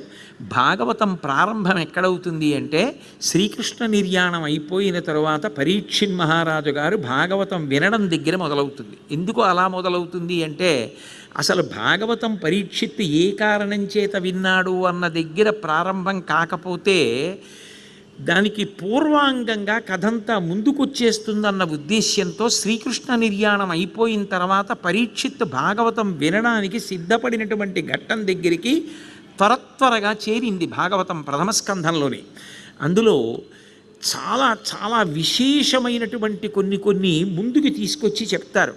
అసలు ఈ పరీక్షిత్ ఎవరు, ఎందుకు వినవలసి వచ్చింది అంటే, పరీక్షిత్ పుట్టడానికి ముందే ఒక గొప్ప ఆపద పాండవులకు సంభవించింది. అక్కడ ప్రారంభం. అసలు పోతన గారి హృదయం అద్భుతం. ఆపద అన్న మాటకు అర్థం ఏమిటంటే, ఏది మీ ప్రయత్నము చేత మీ దగ్గర ఉన్న పరికరముల చేత మీరు తప్పించుకోలేరో దానిని ఆపద అని పిలుస్తారు. నేను చీకట్లో అలా నడిచి వెళ్ళిపోతున్నాను అనుకోండి, అకస్మాత్తుగా పక్కనెక్కడో పడుకున్నటువంటి త్రాచుపం గిర్రున వెనక్కి తిరిగి వచ్చి పడగ విప్పింది అనుకోండి, అక్కడే ఉంది నా పాదం. ఇప్పుడు నేను ఇన్ని ఉపన్యాసాలు చెప్పానమ్మా, నేను ఇది చదువుకున్నానమ్మా, ఈ ఉద్యోగం చేశానమ్మా, ఈ మధ్యనే నాకు షష్ఠి పూర్తి అయింది, నాకు 2 పిల్లలు ఉన్నారు, ఇవన్నీ చెప్తే ఊరుకుంటుంది? అది ఊరుకోదు. మరి పడగ ఎత్తిన పాము కరవకుండా వెళ్ళిపోవాలంటే ఏదో ఉండాలి, ఏదో ఈశ్వరాజ్ఞ ఉండాలి. లేకుండా అంత పడగ ఎత్తి ఎదురుగుండా మీకు దానికి ఉన్నటువంటి ఆ పైన ఉన్న కృష్ణపాదాలు కనపడుతుంటే, అది ఇలా పైకెత్తినప్పుడు తల మిమ్మల్ని చూసినప్పుడు నల్లపూసల్లాంటి దాని కళ్ళు కోరలు కూడా మీకు కనపడి మీరు నిశ్చేష్టులైపోతే, ఒళ్ళంతా చెమట పట్టేస్తే మిమ్మల్ని ఇలా తల పైకెత్తి చూసి 2 మాటలు ఎందుకో బుస్ బుస్ అని కాలు మీద కొట్టకుండా అది పక్క నుంచి మళ్ళీ అలా పక్కకి వెళ్ళిపోతే ఏమనుకోవాలి అప్పుడు? ఇది నేను వర్ణించింది అనుకుంటున్నారేమో, జీవితంలో యథార్థంగా జరిగిన సంఘటన మీకు చెప్పా. అప్పుడు ఎవరు గట్టెక్కిచ్చినట్టది? యథార్థంగా ఒకసారి సామర్లకోటలో జరిగిన సందర్భాన్ని మీకు చెప్పా. ఒక నల్లత్రాసు నుంచి నేను తప్పుకున్న ఘట్టం అది. అప్పుడు నన్ను ఎవరు రక్షిస్తారు? అప్పుడు కటిక చీకటి, ఎవరు లేరు దగ్గరలో. అటువంటప్పుడు ఒక పాము కరవకుండా ఎందుకు వెళ్ళిపోవాలి? దాన్ని ఎవరు వద్దన్నారు? నేనేం చెయ్యగలిగిన స్థితి కాదు, అది కరవలేదు. ఎందుకు కరవలేదంటే నా దగ్గర జవాబు లేదు. దానికి ధర్మరాజు గారు అయితే భారతంలో మాట అంటాడు, ఆపద గడువం బెట్టను ఓపి శుభంబైనదా అని నొడగొట్పను. ఈ పుట్టువకు పాండుక్ష్మానాథుడు నిన్ను చూపి చనియ మహాత్మా అన్నాడు. ఈ జన్మకి కృష్ణ మా నాన్నగారు నిన్ను చూపించి చనిపోయాడు, నువ్వే మా ఆపదలు గట్టెక్కించాలన్నాడు. ఆపద అంటే మన ప్రయత్నం చేత మనం గట్టెక్కలేం. ఏది గట్టెక్కలేమో దాన్ని ఆపద అంటారు. నిజానికి ఏమి పాండవులు, ఏమి శౌర్యవంతులు! అంతటి పాండవులు కురుక్షేత్ర సంగ్రామం చేసే వరకు 5 కొడుకులు బతికున్నారు. కురుక్షేత్రం అంతా అయిపోయింది, దుర్యోధనుడు కూడా చనిపోయాడు. రాజ్యం అంతా ధర్మరాజు గారికి వచ్చేసింది, పట్టాభిషేకం జరగాలి. అటువంటి స్థితిలో రాత్రికి రాత్రి అశ్వత్థామ శిబిరంలోకి ప్రవేశించి 5 కొడుకుల్ని చంపేశాడు. ఇంత రాజ్యం ఎవరి కోసం సంపాదించినట్టు? ఉత్తరాధికారేడి అంటే ఉన్నది ఒక్క నలుసు. ఎక్కడుంది? అది కూడా ఈ భూమి మీద లేదు. ఉత్తరాగర్భంలో ఉన్నాడు పరీక్షిత్. ఆ ఉత్తర భర్త అభిమన్యుడు యుద్ధంలో చనిపోయాడు. ఇక ఆమెకి సంతానం కలిగే అవకాశం లేదు. ఆమె గర్భంలో ఉన్నటువంటి శిశువు పరీక్షిత్ ఒక్కడే ఉన్నాడు. అంతమంది 5 కొడుకులు రాత్రికి రాత్రి అశ్వత్థామ చేతిలో చచ్చిపోయారు. ఆ అశ్వత్థామని వెళ్ళి అర్జునుడు బంధించి తీసుకొస్తానని ద్రౌపదీదేవి ఏడుస్తోందని గబగబా రథం మీద వెళ్ళాడు. నిజంగా ఆ అశ్వత్థామ తొందరపడిపోయి ఎక్కడ అర్జునుడు తనని పట్టుకుంటాడో అని ఉపసంహారం చేత కాకపోయినా బ్రహ్మాస్త్రం వేసేశాడు. కృష్ణుడు అన్నాడు, దీన్ని ఆపాలంటే నువ్వు బ్రహ్మాస్త్రం వెయ్యి అన్నాడు. ఈయన బ్రహ్మాస్త్రం వేశాడు. 2 బ్రహ్మాస్త్రాలకి లోకం అతలాకుతలం అవుతోంది. 2 నువ్వే ఉపసంహారం చెయ్యి అన్నాడు. ఉపసంహారం చేశాడు. అశ్వత్థామని రథం మీద కట్టి తీసుకొచ్చి ద్రౌపదీదేవి ముందు పారేశాడు. ధర్మం అన్న మాటకి ఎంత పట్టాభిషేకం చేశారో చూడండి. దొరక్క ఎదురు చూసిన శత్రువు దొరికి జుత్తు పట్టుకొని వంచి కత్తి ఎత్తి కంఠం మీద కొట్టేయడానికి సిద్ధపడుతున్నప్పుడు సూర్యాస్తమయమైందని నగారా మోగితే ఇప్పుడు చంపకూడదని ధర్మయుద్ధంగా చేసి వదిలేసిన గడ్డ ఈ దేశం. అది ఈ దేశానికి ఉన్న గొప్పతనం. ధర్మం ఈ దేశానికి ప్రాతిపదిక, ఇతర విషయాలు కాదు. 5 కొడుకుల్ని చంపేసిన వాడు అక్కడికి వచ్చాడు. ధర్మరాజు వలన పుట్టిన కొడుకు భీముడు, అర్జునుడు, నకులుడు, సహదేవుడు. 5 వలన పుట్టిన కొడుకులు చచ్చిపోతే ఒక తల్లి ఎంత ఏడుస్తుంది. అశ్వత్థామని తీసుకొచ్చి నించోబెట్టారు. ఆవిడ నమస్కారం చేసింది. తెల్లబోయారు భీమాదులందరూ కూడా. ఎందుకని అంటే ఆవిడంది, ఈయన నా భర్తల 5 కూడా పాఠం చెప్పినటువంటి గురువు ద్రోణాచార్యుని యొక్క కొడుకు రూపంలో ఉన్నటువంటి గురువు అని వెళ్ళి అశ్వత్థామని దగ్గర నిలబడి ఎంత గొప్పగా మాట్లాడిందంటే ఎక్కడ ఆవేశంలో తొందరపడలేదు, మాట జారలేదు. ఉద్రేకంబునరారు శస్త్రధరులై యుద్ధావనిలేరు, కించి ద్రోహంబును నీకు చేయరు, బలోచ్చేకంబునం చీకటిన్ భద్రాకారుల చిన్నిపాపల రణప్రౌఢక్రియాహీనులను నిద్రాసక్తుల సంహరింపనకట నీ చేతులిట్లా ఆడెనో. వాళ్ళేం ఉద్రేకాన్ని పొందలేదు, యుద్ధానికి రాలేదు, యుద్ధ విద్యలు రావు. చిన్నపిల్లలు ఎక్కడో రాత్రి నిద్దట్లో గాఢ నిద్రలో పడుకుని ఉన్నారు. వాళ్ళని చంపేశావా? నా 5 భర్తలు నీ తండ్రి గారికి శిష్యులే, నీకు జ్ఞాపకం రాలా? వాళ్ళు మీ తండ్రి నా భర్తల్ని అంత వృద్ధిలోకి తీసుకొచ్చింది గుర్తు రాలా అని అడిగి భర్త అర్జునుడి వంక, భీముడి వంక, ధర్మరాజు వంక తిరిగి అంది, అక్కట నిన్ను బోర కిరీటి నిబద్ధు చేసి నీడిక్కడ కిచ్చి తెచ్చుట సహింపనిదై భవదీయమాత నీడెక్కడ ఎట్టి శోకమున ఎక్రియ ఎచ్చుచు పొక్కుచున్నదో. అక్కట పుత్రశోక జనితాకుల భార విషన్న చిత్తనై పొక్కుచునున్న భంగి నిన్ను బోర కిరీటి నిబద్ధు చేసి నేడిక్కడ కిచ్చి తెచ్చుట సహింపనిదై భవదీయమాత నీడెక్కడ ఎట్టి శోకమున ఎక్రియ ఎచ్చుచు పొక్కుచున్నదో. ఇది ఈ దేశం గొప్పతనం. ఏది చేసే ముందైనా ఇది చేస్తే వాళ్ళు ఎంత బాధపడతారు, నేను చెయ్యొచ్చా, ఇది నాకు జరిగితే అని పరకాయ ప్రవేశం చేసి ఒక్క క్షణం ఆలోచిస్తే అవతల వాళ్ళలోకి తాను వెళ్ళగలిగితే ఏ పాపం జరగదు.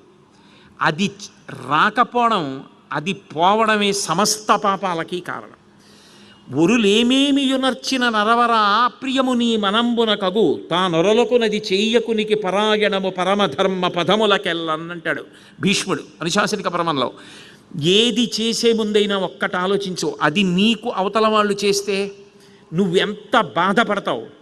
అది నిజమైతే నువ్వు చెయ్యి అవతల వాళ్ళకి, నీకు సంతోషంగా ఉంటుందా, చెయ్యి అవతల వాళ్ళని. నువ్వు బాధపడతావంటే చెయ్యొద్దు, కట్టి కుడిపేస్తుంది ఆ పాపం. ఎందుకు పనికొస్తుంది? ఏమవుతావు? చచ్చి అంత్యేష్టి సంస్కారం లేకుండా బాధపడాలి. కాబట్టి చెయ్యక పాపం అని మనకి నేర్పిన గడ్డ, ధర్మం నేర్పిన గడ్డ.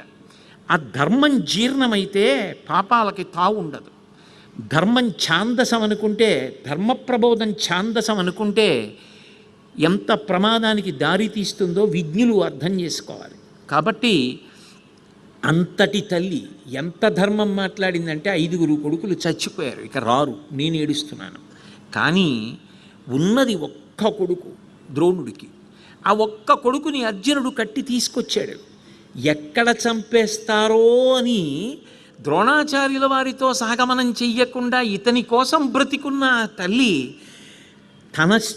తన భర్త దగ్గర విద్య నేర్చుకున్న శిష్యులే చంపేస్తారని ఎంత ఏడుస్తోందో. ఇక్కడికి రాలేదు కదా, ఇక కాసేపట్లో చంపి పంపించేస్తారని ఎంత బెంగపడుతోందో. మనకొద్దీ పాపం, వాడంటే చంపేశాడు, అయిపోయింది. మీరెందుకు చంపేస్తారు? వద్దు. ఆ తల్లి బాధ మూట కట్టుకోకండి, పంపించేసేయండి అనగలరా ఎవరైనా? అది దేశ ధర్మం.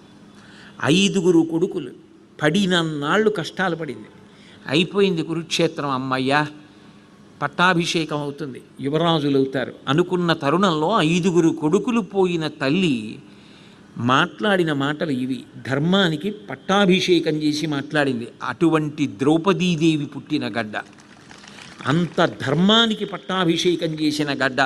పురాణాలు ఎందుకు చదువుకుంటారు, పురాణాలు ఎందుకు వింటారు అంటే కేవలం జరిగిపోయిన కథలని కాదు, దానికి వారసుడిగా మనం ఎలా బ్రతకాలో నేర్చుకోవడం కోసం చదువుకుంటారు, అందుకోసం వింటారు.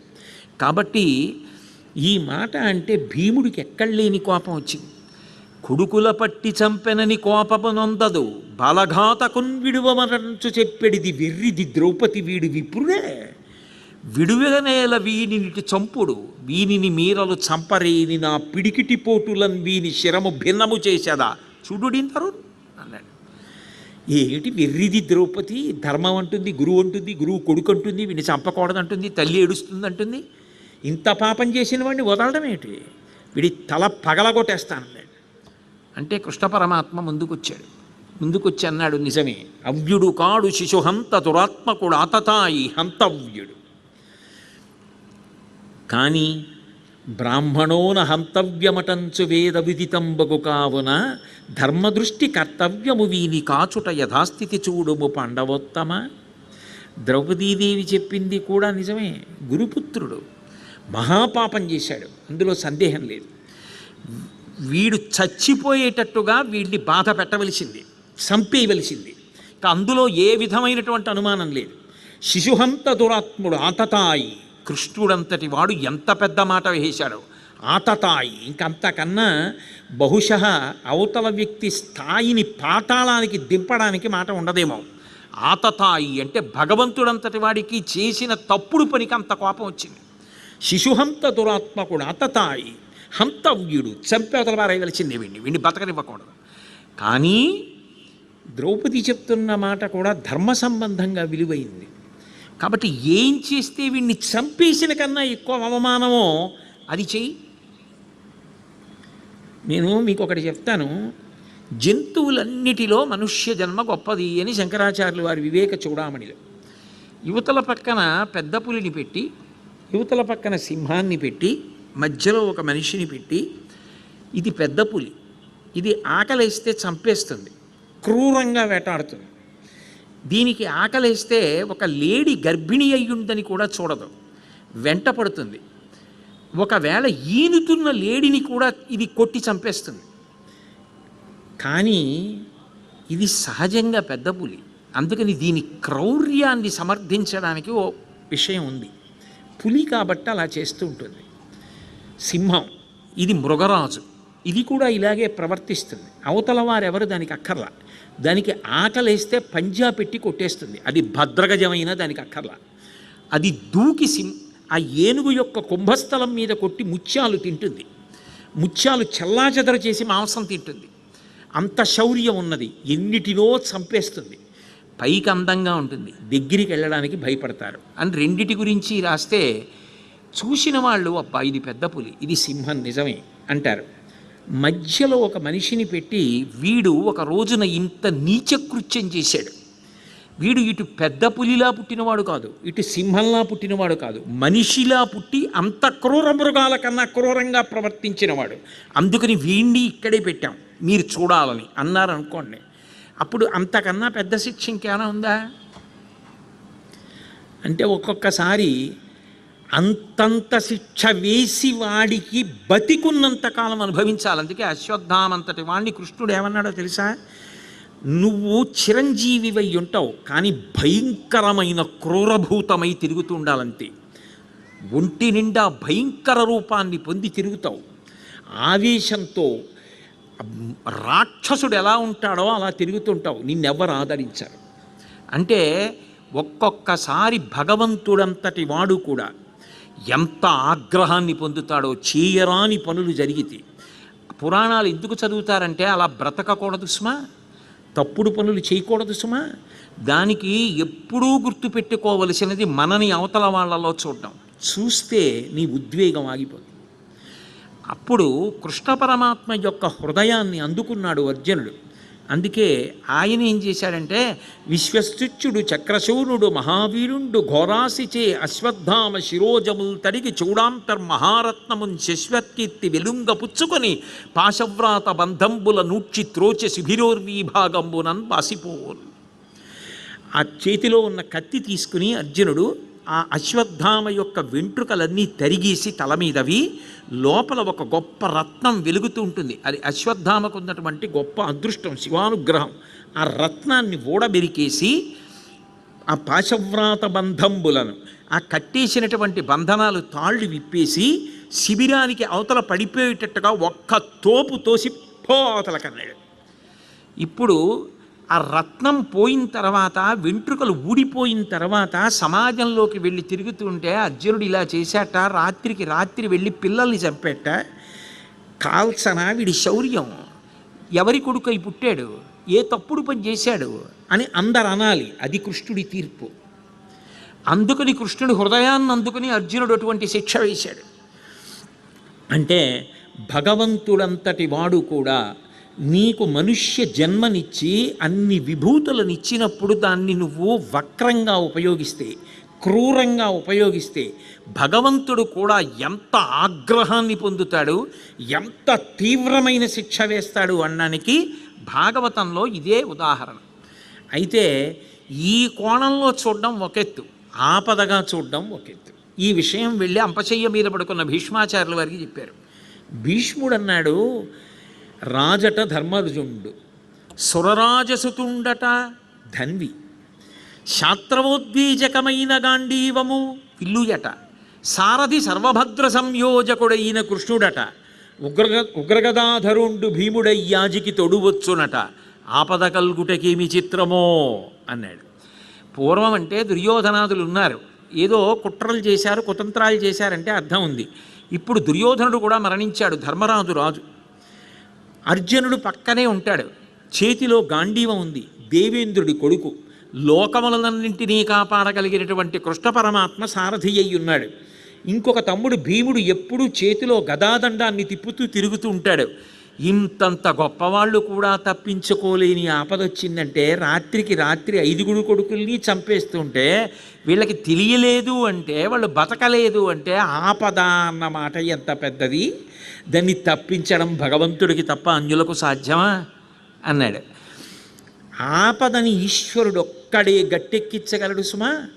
ఆపదని గట్టెక్కించవలసి వస్తే భగవంతుడు చూసేదేది అంటే నువ్వు ఎంత పవిత్రంగా బతికావు, నువ్వు ఇతరులకు హాని చెయ్యగలిగి ఉండి కూడా చెయ్యకుండా నిన్ను నువ్వు నిభాయించుకున్న సందర్భాలేవి, నీ కోపాన్ని నువ్వు ఎలా నిగ్రహించుకున్నావు, ధర్మానికి నువ్వు ఎలా కట్టుబడిపోయావో చూసి పరమేశ్వరుడు కౌగిలించుకుంటాడు.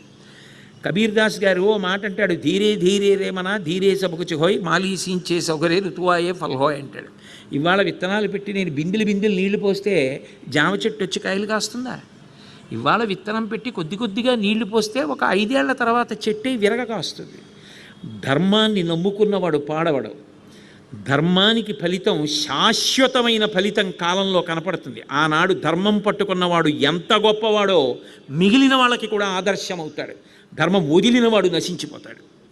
అది నిరూపించాడు భాగవతం ప్రారంభంలోని. అందుకే కృష్ణ పరమాత్మ యుద్ధం అయిపోయిన తర్వాత రథం ఎక్కడానికి సిద్ధపడుతున్నారు. రథం ఎక్కడానికి సిద్ధపడుతుంటే ఉత్తరాగర్భంలో మిగిలినటువంటి నలుసు బతకకూడదని 5 ఉపపాండవుల్ని చంపేశాడు. చంపేసిన వాడు అక్కడితో ఆగకుండా అస్త్రానికి ఉండే లక్ష్యం ఏమిటంటే అది ఎవరి మీద మీరు చెప్పి వదిలారో వాళ్ళ మీదకి ఎడుతుంది. అది శస్త్రం అంటే చేత్తో పట్టుకుంటారు, కత్తి లాంటిది. అస్త్రం అంటే మంత్రంతో వదిలిపెడతారు. ఆయన బ్రహ్మశిరోనామకాస్త్ర ప్రయోగం చేశాడు అశ్వత్థామ. దేనికి అంటే ఉత్తరాగర్భంలో ఉన్నటువంటి పసికందు కాలి బూది అయిపోవాలి, చచ్చిపోవాలి అని వదిలిపెట్టాడు. లోపల ఉన్నటువంటి పిల్లడు ఏడుస్తున్నాడు. ఒక స్థితి దాటిన తర్వాత పిల్లలు కడుపులో ఉన్నవి వింటారట. నేనే ఆశ్చర్యపోయిన సందర్భాలు కొన్ని ఉన్నాయి. ఇప్పుడు అవన్నీ నేను ఎందుకు భాగవతం వదిలి అవన్నీ బట్టి వాటి జోలికి వెళ్ళను. కానీ వాడు లోపల అనుకుంటున్నాడు, ఇదేమిటి మా అమ్మ రోజు చెప్తుండగా విన్నానే, భగవంతుడన్నవాడు ఒకడున్నాడు, ఆయన ప్రసన్నుడు, ఆయన ఆపదలలో మనల్ని కాపాడతాడు, మనం ఆయన నమ్మి ఉంటే మనల్ని రక్షిస్తాడని చెప్పేదే, నా మీదకి ఇదేదో అస్త్రం వచ్చేస్తోందే, అగ్నిజ్వాలలు వెరజల్లుతోందే, నన్ను చంపడానికి ప్రయత్నిస్తోందే, మా అమ్మ చెప్పిన మహానుభావుడు రాడా, నన్ను కాపాడ్డా అనుకుంటున్నాడు. ఉత్తరకి తెలిసింది, ఎవరో అస్త్రప్రయోగం చేశారు, లోపల ఉన్నటువంటి పిండం చెనకబడుతోందని తెలుసుకుంది. రథమెక్కుతున్నటువంటి కృష్ణుడి దగ్గరికి వెళ్ళింది. గమ్మత్తు ఏమిటంటే ఆవిడ మామగారులు ధర్మరాజు, భీముడు, అర్జునుడు, నకులుడు, సహదేవుడు అక్కడే ఉన్నారు. వంశం వాళ్ళదే. వాళ్ళ దగ్గరికి వెళ్ళాల. భగవంతుడి పాదం పట్టుకుంది. భగవంతుడికి ఉన్న గొప్పతనం ఏమిటంటే, ఒకటి ఆయన భగవంతుడు అని ప్రార్థన చేయడం. ఆయనతో ఏదో అనుబంధం ఉందనుకోండి, ఇంట్లో కృష్ణమూర్తి విగ్రహం పెట్టుకొని రోజు కృష్ణ తిను అని కొద్దిగా వెన్న పెట్టడం అలవాటు చేసుకున్నారనుకోండి, ఒక అనుబంధం. ఓ బిడ్డల ఆయనకి ఏదో వెన్నపూస చూపించి అది తీసుకుని మీరే తిన్నారు ప్రసాదంగా. కానీ ఓ బిడ్డలా చూడడం అలవాటు అయిందనుకోండి, ఆయన తొందరగా పలుకుతాడు. అందుకే ప్రార్థనల్లో ఆయనతోనే అనుబంధాలు చెప్తారు. త్వమేవ మాతా చ పితాత్వమేవ త్వమేవ బంధుస్య సఖాత్వమేవ త్వమేవ విద్యా ద్రవిణం త్వమేవ త్వమేవ సర్వం మమ దేవదేవ అంటారు. కాబట్టి ఆ ఉత్తర వెళ్ళి చెల్లెలి కోడల, పోతన గారు అసలు ఎలా పడ్డాయో ఆ పద్యాలు. అంత ఆర్తితో ఉన్నవాళ్ళు శ్రీకృష్ణ యదుభూషణ నరసకాల ఏమి స్తుతి పాఠాలు చేయరు, కష్టం చెప్తారు ముందు కనపడగానే. చాలా కష్టంలో ఉన్నవాడు ఏం చేస్తాడు, పేరు పెట్టి కూడా పిలవడి, అమ్మా అయ్యా ఏముండదు, బాధ చెప్పేస్తాడు ముందు. అందుకని ఆవిడ చెల్లెలి కోడల బంధుత్వం చెప్తోంది. ఎందుకు రక్షించాలంటావేమో, నీ చెల్లెలి సుభద్ర, ఆ సుభద్రకి నేను కోడల్ని. చెల్లెలి కోడల, నీ మేనల్లుడు శత్రువుల చేత హతుడయ్యాను. నీ మేనల్లుడు అభిమన్యుడు యుద్ధంలో చచ్చిపోయాడు కురుక్షేత్రంలో. నాకు భర్త ఉంటే ఆయనకి చెప్పుకునేదాన్ని, ఆయన లేడు ఇప్పుడు. నీ మేనల్లుడు శత్రువుల చేత హతుడయ్యను సంపుల్లారవిందలోచన, చిన్న దిప్పిపొడుపు పొడిచింది. నువ్వు భగవంతుడివి, పెద్ద పెద్ద కళ్ళున్నవాడివి, తామర పూల రేకుల్లా ఉన్నాయి, అన్నీ చూడగలవు, బయట చూడగలవు, లోపల చూడగలవు. నాకే ఆపదొస్తుందో తెలియదా, తెలియనట్టు రథం ఎక్కేస్తున్నావు. సంపుల్లారవిందలోచన, భళ్ళాగ్నిన నుంచి శిశువు బ్రతికింపగదే. కడుపు లోపలికి అస్త్రం ఎవరో ప్రయోగించారు, పిండం కాలిపోతోంది, కాపాడవా, రక్షించవా? అంతే. నమ్మకం ప్రధానం భగవంతుడి విషయంలో. ఉన్నాడన్న నమ్మకం లేకుండా చేసినవి కలడు కలండనుడు వాడు కలడో లేడు. ఉన్నాడని చేసినది ఒక్క నమస్కారం చాలు. సకృన్నత్వా నత్వా కథమివ సతాం సన్నిధతతే అంటారు సౌందర్యలహరిలో శంకరాచార్యులు వారు. ఉన్నాడన్న నమ్మకం నీకు ఉండాలి. ఆయన కాపాడతాడన్న నమ్మకం ఉత్తరకుంది. ఆయన పాదాలు పట్టుకుంది. అది ఆపద తప్పించడం అంటే. భగవద్భక్తి ఏం చేస్తుంది అంటే, మహోపద్రవాలు వెంట తరుముకుని వచ్చేస్తున్నప్పుడు కూడా తప్పించగలిగినది కేవలము భగవద్భక్తియే. ఒక్కొక్క నాడు భగవంతుడు ఎందుకు తన రక్షణలో చిన్న చిన్న బాధ పెట్టి పెద్ద సుఖాన్ని ఇవ్వాలనుకుంటున్నాడో మనకు అర్థం కాదు. ఇప్పటికి అనిపిస్తుంది ఇలా ఎందుకు చేశాడు అనిపిస్తుంది. కానీ అలా చెయ్యడం వెనక ఏదో ఎంత రక్షణ పెట్టాడో, నీ జీవితాన్ని ఎంత భద్రం చెయ్యాలనుకుంటున్నాడో, ఆయన ఎంత కాపాడుకుంటున్నాడో, నీ కోసం ఎంత ఆర్తి పొందాడో నీకు తెలియదు. వేడిగా ఉన్న పాలు ఉన్న గిన్నె దగ్గరికి పాలు తాగేయడానికి పరిగెడుతున్న పసిపిల్లని పొదివి పట్టుకుని వద్దు వద్దని వెనక్కి లాక్కున్న అమ్మని చూసి బిడ్డ కోప్పడి ఏడుస్తాడు, అమ్మ నన్ను పాలగిన్నె దగ్గరికి వెళ్ళనివ్వలేదని. పాలగిన్నె దగ్గరికి అమ్మ వెళ్ళనివ్వంది నీకు మూతి కాలుతుంది, ఒళ్ళు కాలుతుందని. ఆ అమ్మే ఆ పాలు చల్లార్చి నీకు ఇస్తుంది, కొంచెం సమయం పడుతుంది చల్లార్చి ఇవ్వడానికి. వాడిని నమ్ముకున్నవాడు పాడవడాన్ని మాత్రం ఆయన అంగీకరించాడు. సమస్త వాంగ్మయం చెప్పేది అదే. ధర్మాత్ములు పాడవరు. ధర్మాత్ములు కాలంలో సమున్నత స్థానాలు పొంది వాళ్ళు లోకం చేత గౌరవింపబడతారు. వాళ్ళ చరిత్రలు మిగిలిన వాళ్ళకి మార్గదర్శనములు అవుతాయి. వాళ్ళలా బ్రతకండి. మనం ధర్మాన్ని నమ్ముకుంటే మనం పొందవలసిన స్థానాన్ని పొందుతాం, సురక్షితంగా ఉంటామని అర్థం అవుతుంది. అందుకే కృష్ణ పరమాత్మని పట్టుకుని ప్రార్థన చేసింది, చెల్లెలి కోడల నీదు మేనల్లుడు శత్రువుల చేత హతుడయ్యను, సంపులారవిందలోచన భళ్ళాగ్నినంచి శిశువు బ్రతికింపగదే అంది. అసలు నిజంగా పోతన గారు మహానుభావుడు ఏం పద్యరచన చేశారో.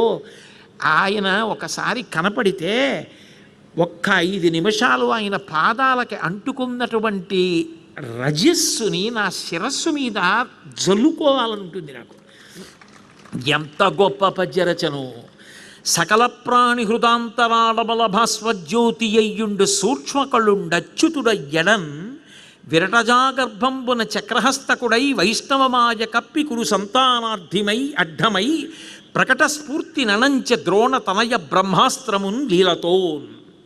లోపల పిల్లవాడు వణికిపోతున్నాడు, వచ్చేస్తోంది అస్త్రం, కాలిపోతానని ఉద్వేగంతో. చిన్న బిడ్డ, ఇంకా బయటికి ప్రసవింపబడలేదు కూడా, వణికిపోతున్నాడు. ప్రార్థన చేసింది. ఇటు తిరిగి ఉత్తర వంక చూస్తున్నవాడు చూస్తున్నట్టే ఉన్నాడు. కానీ సకల ప్రాణి హృదాంతరాళమల భస్వజ్యోతి అయ్యుండు సూక్ష్మకళుండు అచ్యుతుడు అయ్యడం విరటజాగర్భంబున చక్రహస్తకుడై వైష్ణవమాయ కప్పి కురు సంతానార్థియై అడ్డమై ప్రకట స్ఫూర్తి ననంచే. ఆయన అందరి ప్రాణుల యొక్క హృదయాలలోనూ హృదయం క్షేత్రం దగ్గర చిన్ని కాంతి స్వరూపంగా ఉంటాడు. నీవారస్సూకవత్తన్వీ పీతాభాస్వత్యనూపమ అంటుంది వేదం. ఒడ్డుగింజ పట్టుకుని ఇలా గీరుకుంటే మొన గీరుకుంటుంది. అందులో ఉన్నటువంటి మధ్యలో ఉన్న చిన్న ముళ్ళు ఎంత ఉంటుందో అంత ఇక్కడ ప్రకాశిస్తూ ఉంటాడు. తిర్యగూర్ధమదశాయి, ఆ కాంతి కిందకి పక్కలకి పైకి కొడుతూ ఉంటుంది. అందరిలో చిన్న జ్యోతిస్వరూపంగా ఉండి అన్ని ప్రాణులను నడిపించగలిగినటువంటి పరమాత్మ ఇవాళ ఆ విరటజాగర్భంలోకి వెళ్ళిపోయి చతుర్భుజుడై శంఖచక్రగదా పద్మాలతో వనమాలతో ఆ లోపల ఉన్నటువంటి చిన్న పిల్లవాడికి దర్శనమిచ్చాడు. పరీక్షిత్తుకి దర్శనమిస్తుంటే ప్రసన్నుడై పొంగిపోయాట ఆ పిల్లవాడు. అబ్బా ఎంత గొప్పగా ఉన్నాడు రా, అమ్మ చెప్పినవాడు లోపలికి వచ్చాడు నన్ను కాపాడడానికని.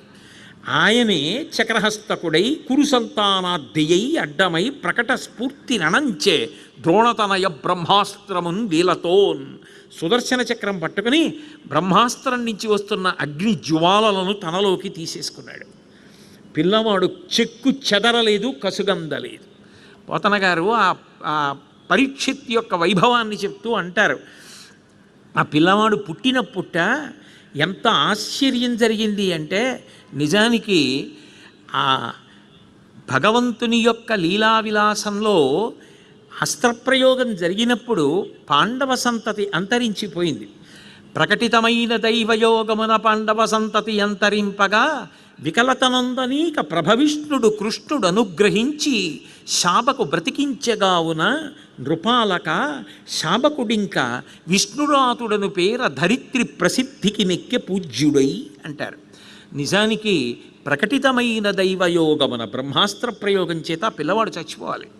కానీ ప్రకటితమైన దైవయోగమున పౌరవ సంతతి అంతరింపగా పురుచక్రవర్తి సంతానం వంశమని, లేదా పాండవ సంతతి అంతరింపగా పాండవ వంశం అంతరించిపోతుంటే వికలతనందనీక ప్రభవిష్ణుడు కృష్ణుడు అనుగ్రహించి, ఇటు చూస్తే ఉత్తర ధర్మరాజు, భీముడు, అర్జునుడు, నకులుడు, సహదేవుడు ఉన్న ఒక్క వంశాంకురం పోయిందని ఏడుస్తారేమోనని ప్రభవిష్ణుడు కృష్ణుడు అనుగ్రహించి శాబకు బ్రతికించగావున నృపాలక ఆ పిల్లవాణ్ణి తాను కడుపులోకి వెళ్ళి రక్షించాడు. రక్షించాడు కాబట్టి ఆ పిల్లవాడికి విష్ణురాతుడు అని పేరు పెట్టారు. విష్ణురాతుడు అంటే విష్ణువు చేత రక్షింపబడినవాడు. విష్ణురాతుడని పేర ధరిత్రిని ప్రసిద్ధికి నెక్కే పూజ్యుడై. భూమి మీద ఆ పిల్లవాడు విష్ణురాతుడుగా కీర్తి పొందాడు. కానీ మరి విష్ణురాతుడు అని పేరున్న పిల్లాన్ని పరీక్షిత్ అని ఎందుకు పిలిచారు అంటే, ఆ పిల్లవాడు తాతగారి ఒళ్ళో కూర్చునేవట. ధర్మరాజు గారు సింహాసనం మీద కూర్చుని రాజ్యసభ నడుపుతున్నప్పుడు ఉన్న ఒక్క వంశాంకురం కదా, పరీక్షిత్తుని తొడ మీద కూర్చోబెట్టుకునేవట. కూర్చోబెట్టుకుంటే ఆ పిల్లవాడు అందరినీ పరీక్షగా చూస్తుండేవట. ఎందుకలా అంటే, తన తల్లి కడుపు లోపలమును చూచిన విభుండు ఈ లోకమును నెల్ల కలడని పరీక్షించి చూడగా జనుల ఎలగు పరీక్షిన్నరేంద్రుడనిరి నరేంద్ర. ఆయనకి ఎందుకు పరీక్షిత్ అని పేరు వచ్చిందంటే, నేను మా అమ్మ కడుపులో ఉండగా బ్రహ్మాస్త్ర ప్రయోగం జరిగితే బ్రహ్మాస్త్రం అగ్నిజ్వాలలు కక్కుతూ వచ్చి నా మీద పడిపోతున్నప్పుడు నేను భస్మమైపోవడానికి సిద్ధపడిపోతూ ఉన్న సమయంలో నేను మా అమ్మ చెప్పిన మాటలు గుర్తు తెచ్చుకొని స్మరిస్తే ఎవరో ఒక మహానుభావుడు నల్లటి కాంతితో నీరు నిండిన మబ్బు వంటి వాడు, చతుర్భుజములు కలిగినటువంటి వాడై శంఖచక్ర కథా పద్మములతో వనమాలా విరాజితుడై పచ్చని పట్టుబట్ట కట్టుకుని నా ముందు నిలబడి మా అమ్మ కడుపులో ఉండి నన్ను కాపాడి చక్రప్రయోగం చేసి బ్రహ్మాస్త్రాన్ని తనలోకి లీనం చేసుకున్నటువంటి వాడిని చూశానే. ఆయన ఈ లోకంలో అంతటా ఉంటాడు. అంతర్బహిష్ట తత్సర్వం వ్యాప్య నారాయణ స్థిత అంటారే. మరి ఆయన ఏడి నాకు కనపడ్డే, ఎక్కడైనా ఉన్నాడా అని ఎవరు కనబడ్డా వాళ్ళని పరీక్షగా చూసేవాట. మా అమ్మ కడుపులో నేను చూసినానైనా ఈయన అని చూసేవాట. ఏమిటి పిల్లాడు అందరినీ అలా పరీక్షగా చూస్తాడేమిటని లోకులు పరీక్షిత్ అని పిలిచారు. తన తల్లి కడుపు లోపలమును చూచిన విభుండు ఈ లోకమును నెల్ల కలడని పరీక్షించి చూడగా జనుల ఎలగు పరీక్షిన్నరేంద్రుడు నరీబునీంద్ర. అందుకనే ఆయనకి పరీక్షిత్ అని పేరు వచ్చింది. అయితే భాగవతంలో చెప్పుకోదగ్గ పరమాద్భుతమైన ఘట్టములలో 2 విషయాలు ప్రథమ స్కంధంలో మనం ఉపేక్షించలేనివి. ఒకటి కుంతీదేవి చెప్పిన మాటలు. కృష్ణ పరమాత్మను ఉద్దేశించి కుంతీదేవి ఒక మాట అంటుంది. శ్రీకృష్ణ యదుభూషణ నరసఖ శృంగార రత్నాకర లోకద్రోహి నరేంద్ర వంశదహన లోకేశ్వర దేవతా నీక బ్రాహ్మణ గోగణార్తిహరణ నిర్వాణ సంధాయక నీకు మ్రొక్కెద త్రుంపవే భవల తల్లి చానుకంపానిధి అంటుంది. అనుకంపానిధి, దయకి నిధి అయినవాడా కృష్ణ, దయచేసి నాకు ఈ సంసారం అనే లతలు కోసేవయ్యా అని. ఎందుకనంటే ఎవరు పడితే వాళ్ళు చెప్పిన మాటల్ని పెద్ద ప్రమాణాలుగా తీసుకోరు. కుంతీదేవి జీవితంలో పొందినన్ని ఉద్ధాన పతనాలు ఎవరు పొందరు. అన్ని కష్టాలు చవి చూసింది. హ్రస్వంగా విహంగ వీక్షణంగా చూడాలి అంటే ఎక్కడో కుంతిభోజుడి కుమార్తెగా పెరిగింది. నిజానికి ఆమె పృథ, ఆమె వేరొకరి కుమార్తె. కానీ ఇక్కడ పెరిగింది. దుర్వాసో మహర్షి వస్తే పెద్దవాళ్ళు తప్పుకుని పిల్లకి ఓర్పు ఎక్కువని ఈమెను అప్పచెప్పారు ఆయనకి సేవ చేయమని. ఆయన ప్రథమ కోపి అయిన కొన్ని నెలలు ఆయన్ని సేవించింది. ఆయన వెళ్ళిపోతూ నీకు ఏ దేవత వంక చూసి సంతోషం కలిగి పిలిస్తే ఆయన వలన సంతానం పొందుతామని వరం ఇచ్చి వెళ్ళిపోయాడు. కన్యకి ఆ వరం ఎందుకు అంటే ఏమోలే భవిష్యత్తులో పనికి వస్తుంది అనుకున్నాడో, ఏమో భారతం నడవాలనుకున్నాడో మహానుభావుడు. అనుకోకుండా ఓ రోజు సూర్యబింబాన్ని చూసి బాగుందనుకుంది. ఆయన వచ్చి కొడుకునిచ్చాడు. నిజంగా సహజ కవచ కుండలాల్లో అంత తేజోమూర్తి పుట్టినందుకు పొంగిపోవాలి. కన్యాగర్భం అని కొడుకు అని చెప్పలేక మందసంలో పెట్టి నదీ ప్రవాహంలో వదిలేసి ఏడుస్తూ రహస్యంగా బాధపడింది. పాండురాజుకి భార్య అయింది. ఆ రోజులలో పాండురాజు అంటే యావత్ భూమండలాన్ని పరిపాలించాడు.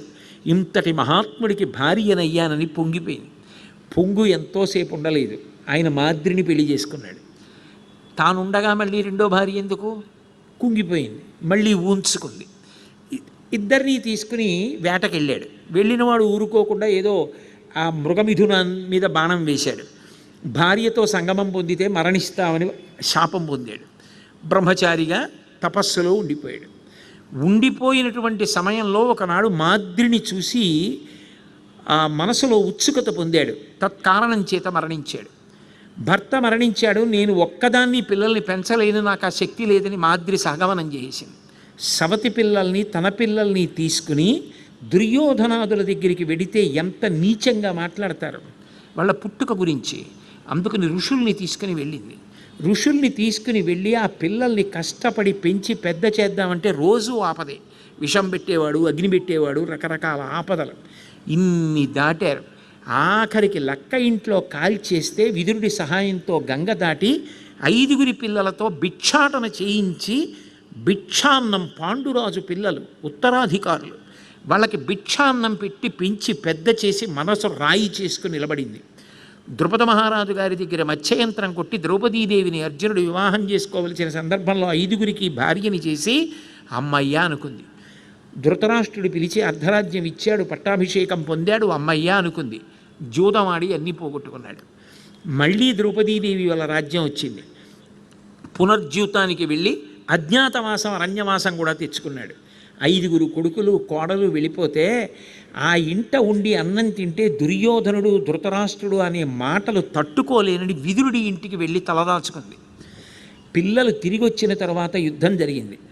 కొడుకులు గెలిచారు కదా అని సంతోషంగా ఆ పక్షానికి ఎడదామంటే కర్ణుడి వల్ల పాండవులకు ఆపదొస్తుందని కర్ణుడి దగ్గరికి వెళ్ళి నీకు తల్లినని చెప్పింది. ఇప్పటికే ఆలస్యం అయిపోయిందమ్మా, నేను అర్జునుడు ఒకళ్ళమే, నీకు 5 బిడ్డలు ఉంటారన్నాడు. చివర కర్ణుడు చచ్చిపోయాడు. అటు ధృతరాష్ట్రుడు కూర్చున్నాడు, ఇటు ధర్మరాజు కూర్చున్నాడు. పేరు చెప్తే నా వాళ్ళు అని నువ్వులు నీళ్లు వదులుతున్నారు.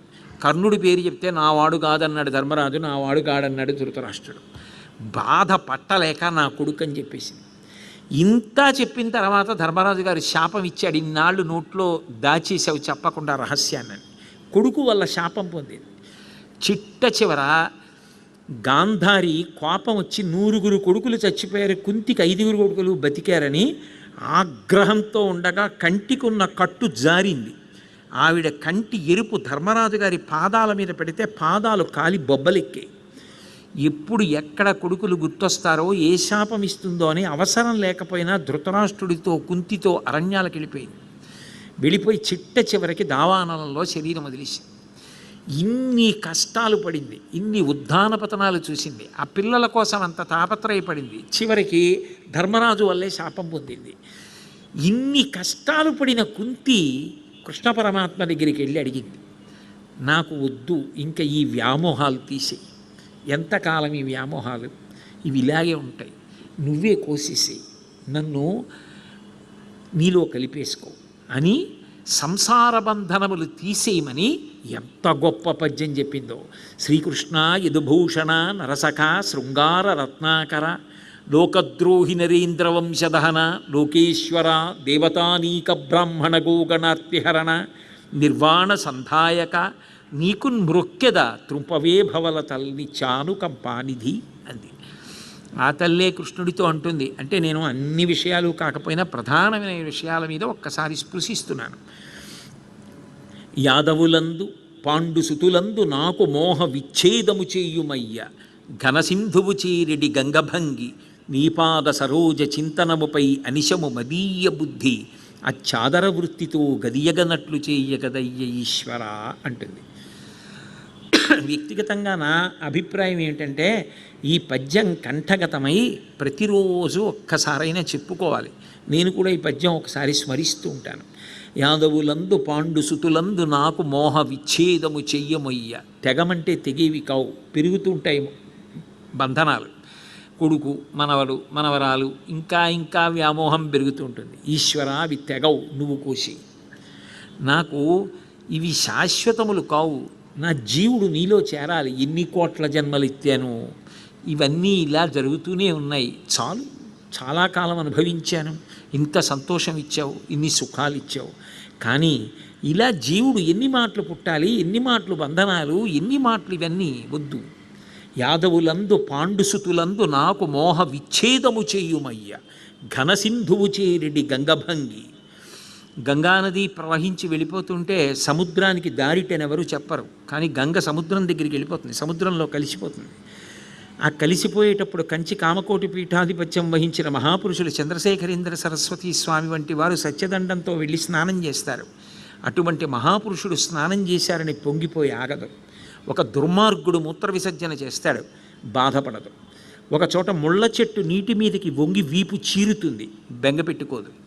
వేరొక చోట ఒక ఇల్లాలు, అమ్మా నువ్వు గంగమ్మవి అని పసుపు కుంకాలిస్తుంది, పొంగిపోదు. వెళ్ళి వెళ్ళి వెళ్ళి వెళ్ళి గంగానది సముద్రంలో కలిసిపోయి తన పేరు, తన రూపం, తన రుచి అన్నీ వదిలేసింది. అంకోలం నిజబీజ సంతతిరయస్కాంతో ఫలం సూచిక సాధ్వీ నైజ విభుం లతాక్షితిరుహం సింధు సరిద్వల్లభం ప్రాప్నోతీహ యథా తథా పశుపతే పాదారవిందద్వయం చేతో వృత్తి రూపేత్య తిష్టతి సదా సా భక్తిరిత్యుచ్యతే అంటారు శంకరులు శివానంద లహరిలో. చిట్ట చివర నది సముద్రంలో కలిసిపోయిన తరువాత ఇక సముద్రం నుంచి నదిని వేరు చేసి చూపించడం సాధ్యం కాదు. అలా ఘనసింధువు చేరిడి గంగభంగి నీపాద సరోజ చింతనముపై అనిశము మదీయ బుద్ధి అత్యాదర వృత్తితో గదియగనట్లు చేయగదయ్య ఈశ్వర అని యాదవులందు పాండు సుతులందు అధీశ్వర నాకు మోహ విచ్ఛేదము చేయుమయ్యా. ఓ కృష్ణ, నాకు ఈ మోహ బంధాలు కోసేసి నా బుద్ధి గంగ సముద్రంలో కలిసినట్టు నిరంతరము నిన్ను స్మరించేటట్టుగా నువ్వే చెయ్యి. నన్ను చెయ్యమంటే నాకు కుదరట్లా, వీళ్ళ మీదకు పోతోంది మొహం. నా మనసు నీ మీద ఉండేటట్టుగా నువ్వే చెయ్యి, లేకపోతే పాడైపోతాను జీవుణ్ణి. కుంతీదేవి నిజంగా లోకమంతా గుర్తుపెట్టుకోవలసిన ప్రార్థన చేసింది. వేరొక మహానుభావుడు భీష్మాచార్యుడు. నిజంగా అందులో ఈ మార్గశిర మాసం వచ్చింది అనేటప్పటికీ తప్పకుండా భీష్ముడు జ్ఞాపకానికి వస్తాడు. అటువంటి భీష్మాచార్యుల వారు, అంటే మీరు అనుకోవచ్చు మాఘమాసం కదా ఇప్పుడు ఎందుకన్నారు ఈ మాట అని, అంపశయ్య మీద ఉన్నాడు కదా మరి చాలా కాలం. పైగా ఇవి పోతన గారు అంపశయ్య మీద ఉన్న కృష్ణుడితో చెప్పించిన పద్యాలు. ఆ కృష్ణ పరమాత్మని దృష్టిలో పెట్టుకుని చెప్తాడు. త్రిజగన్మోహన నీలకాంతితను ఉద్దీపింప ప్రభాత నీరజబంధు ప్రభమైన చేలముపైన్ రంజిల్ల నీలాలక వ్రజ సంయుక్త ముఖారవిందమతి సేవ్యంపై విజృంభింప మా విజయుంచేరెడు వన్యకాడు మది నావేశించు నెల్లప్పుడు. అసలు నిజంగా పోతన గారు భీష్ముడిలో పరకాయ ప్రవేశం చేసేశారు.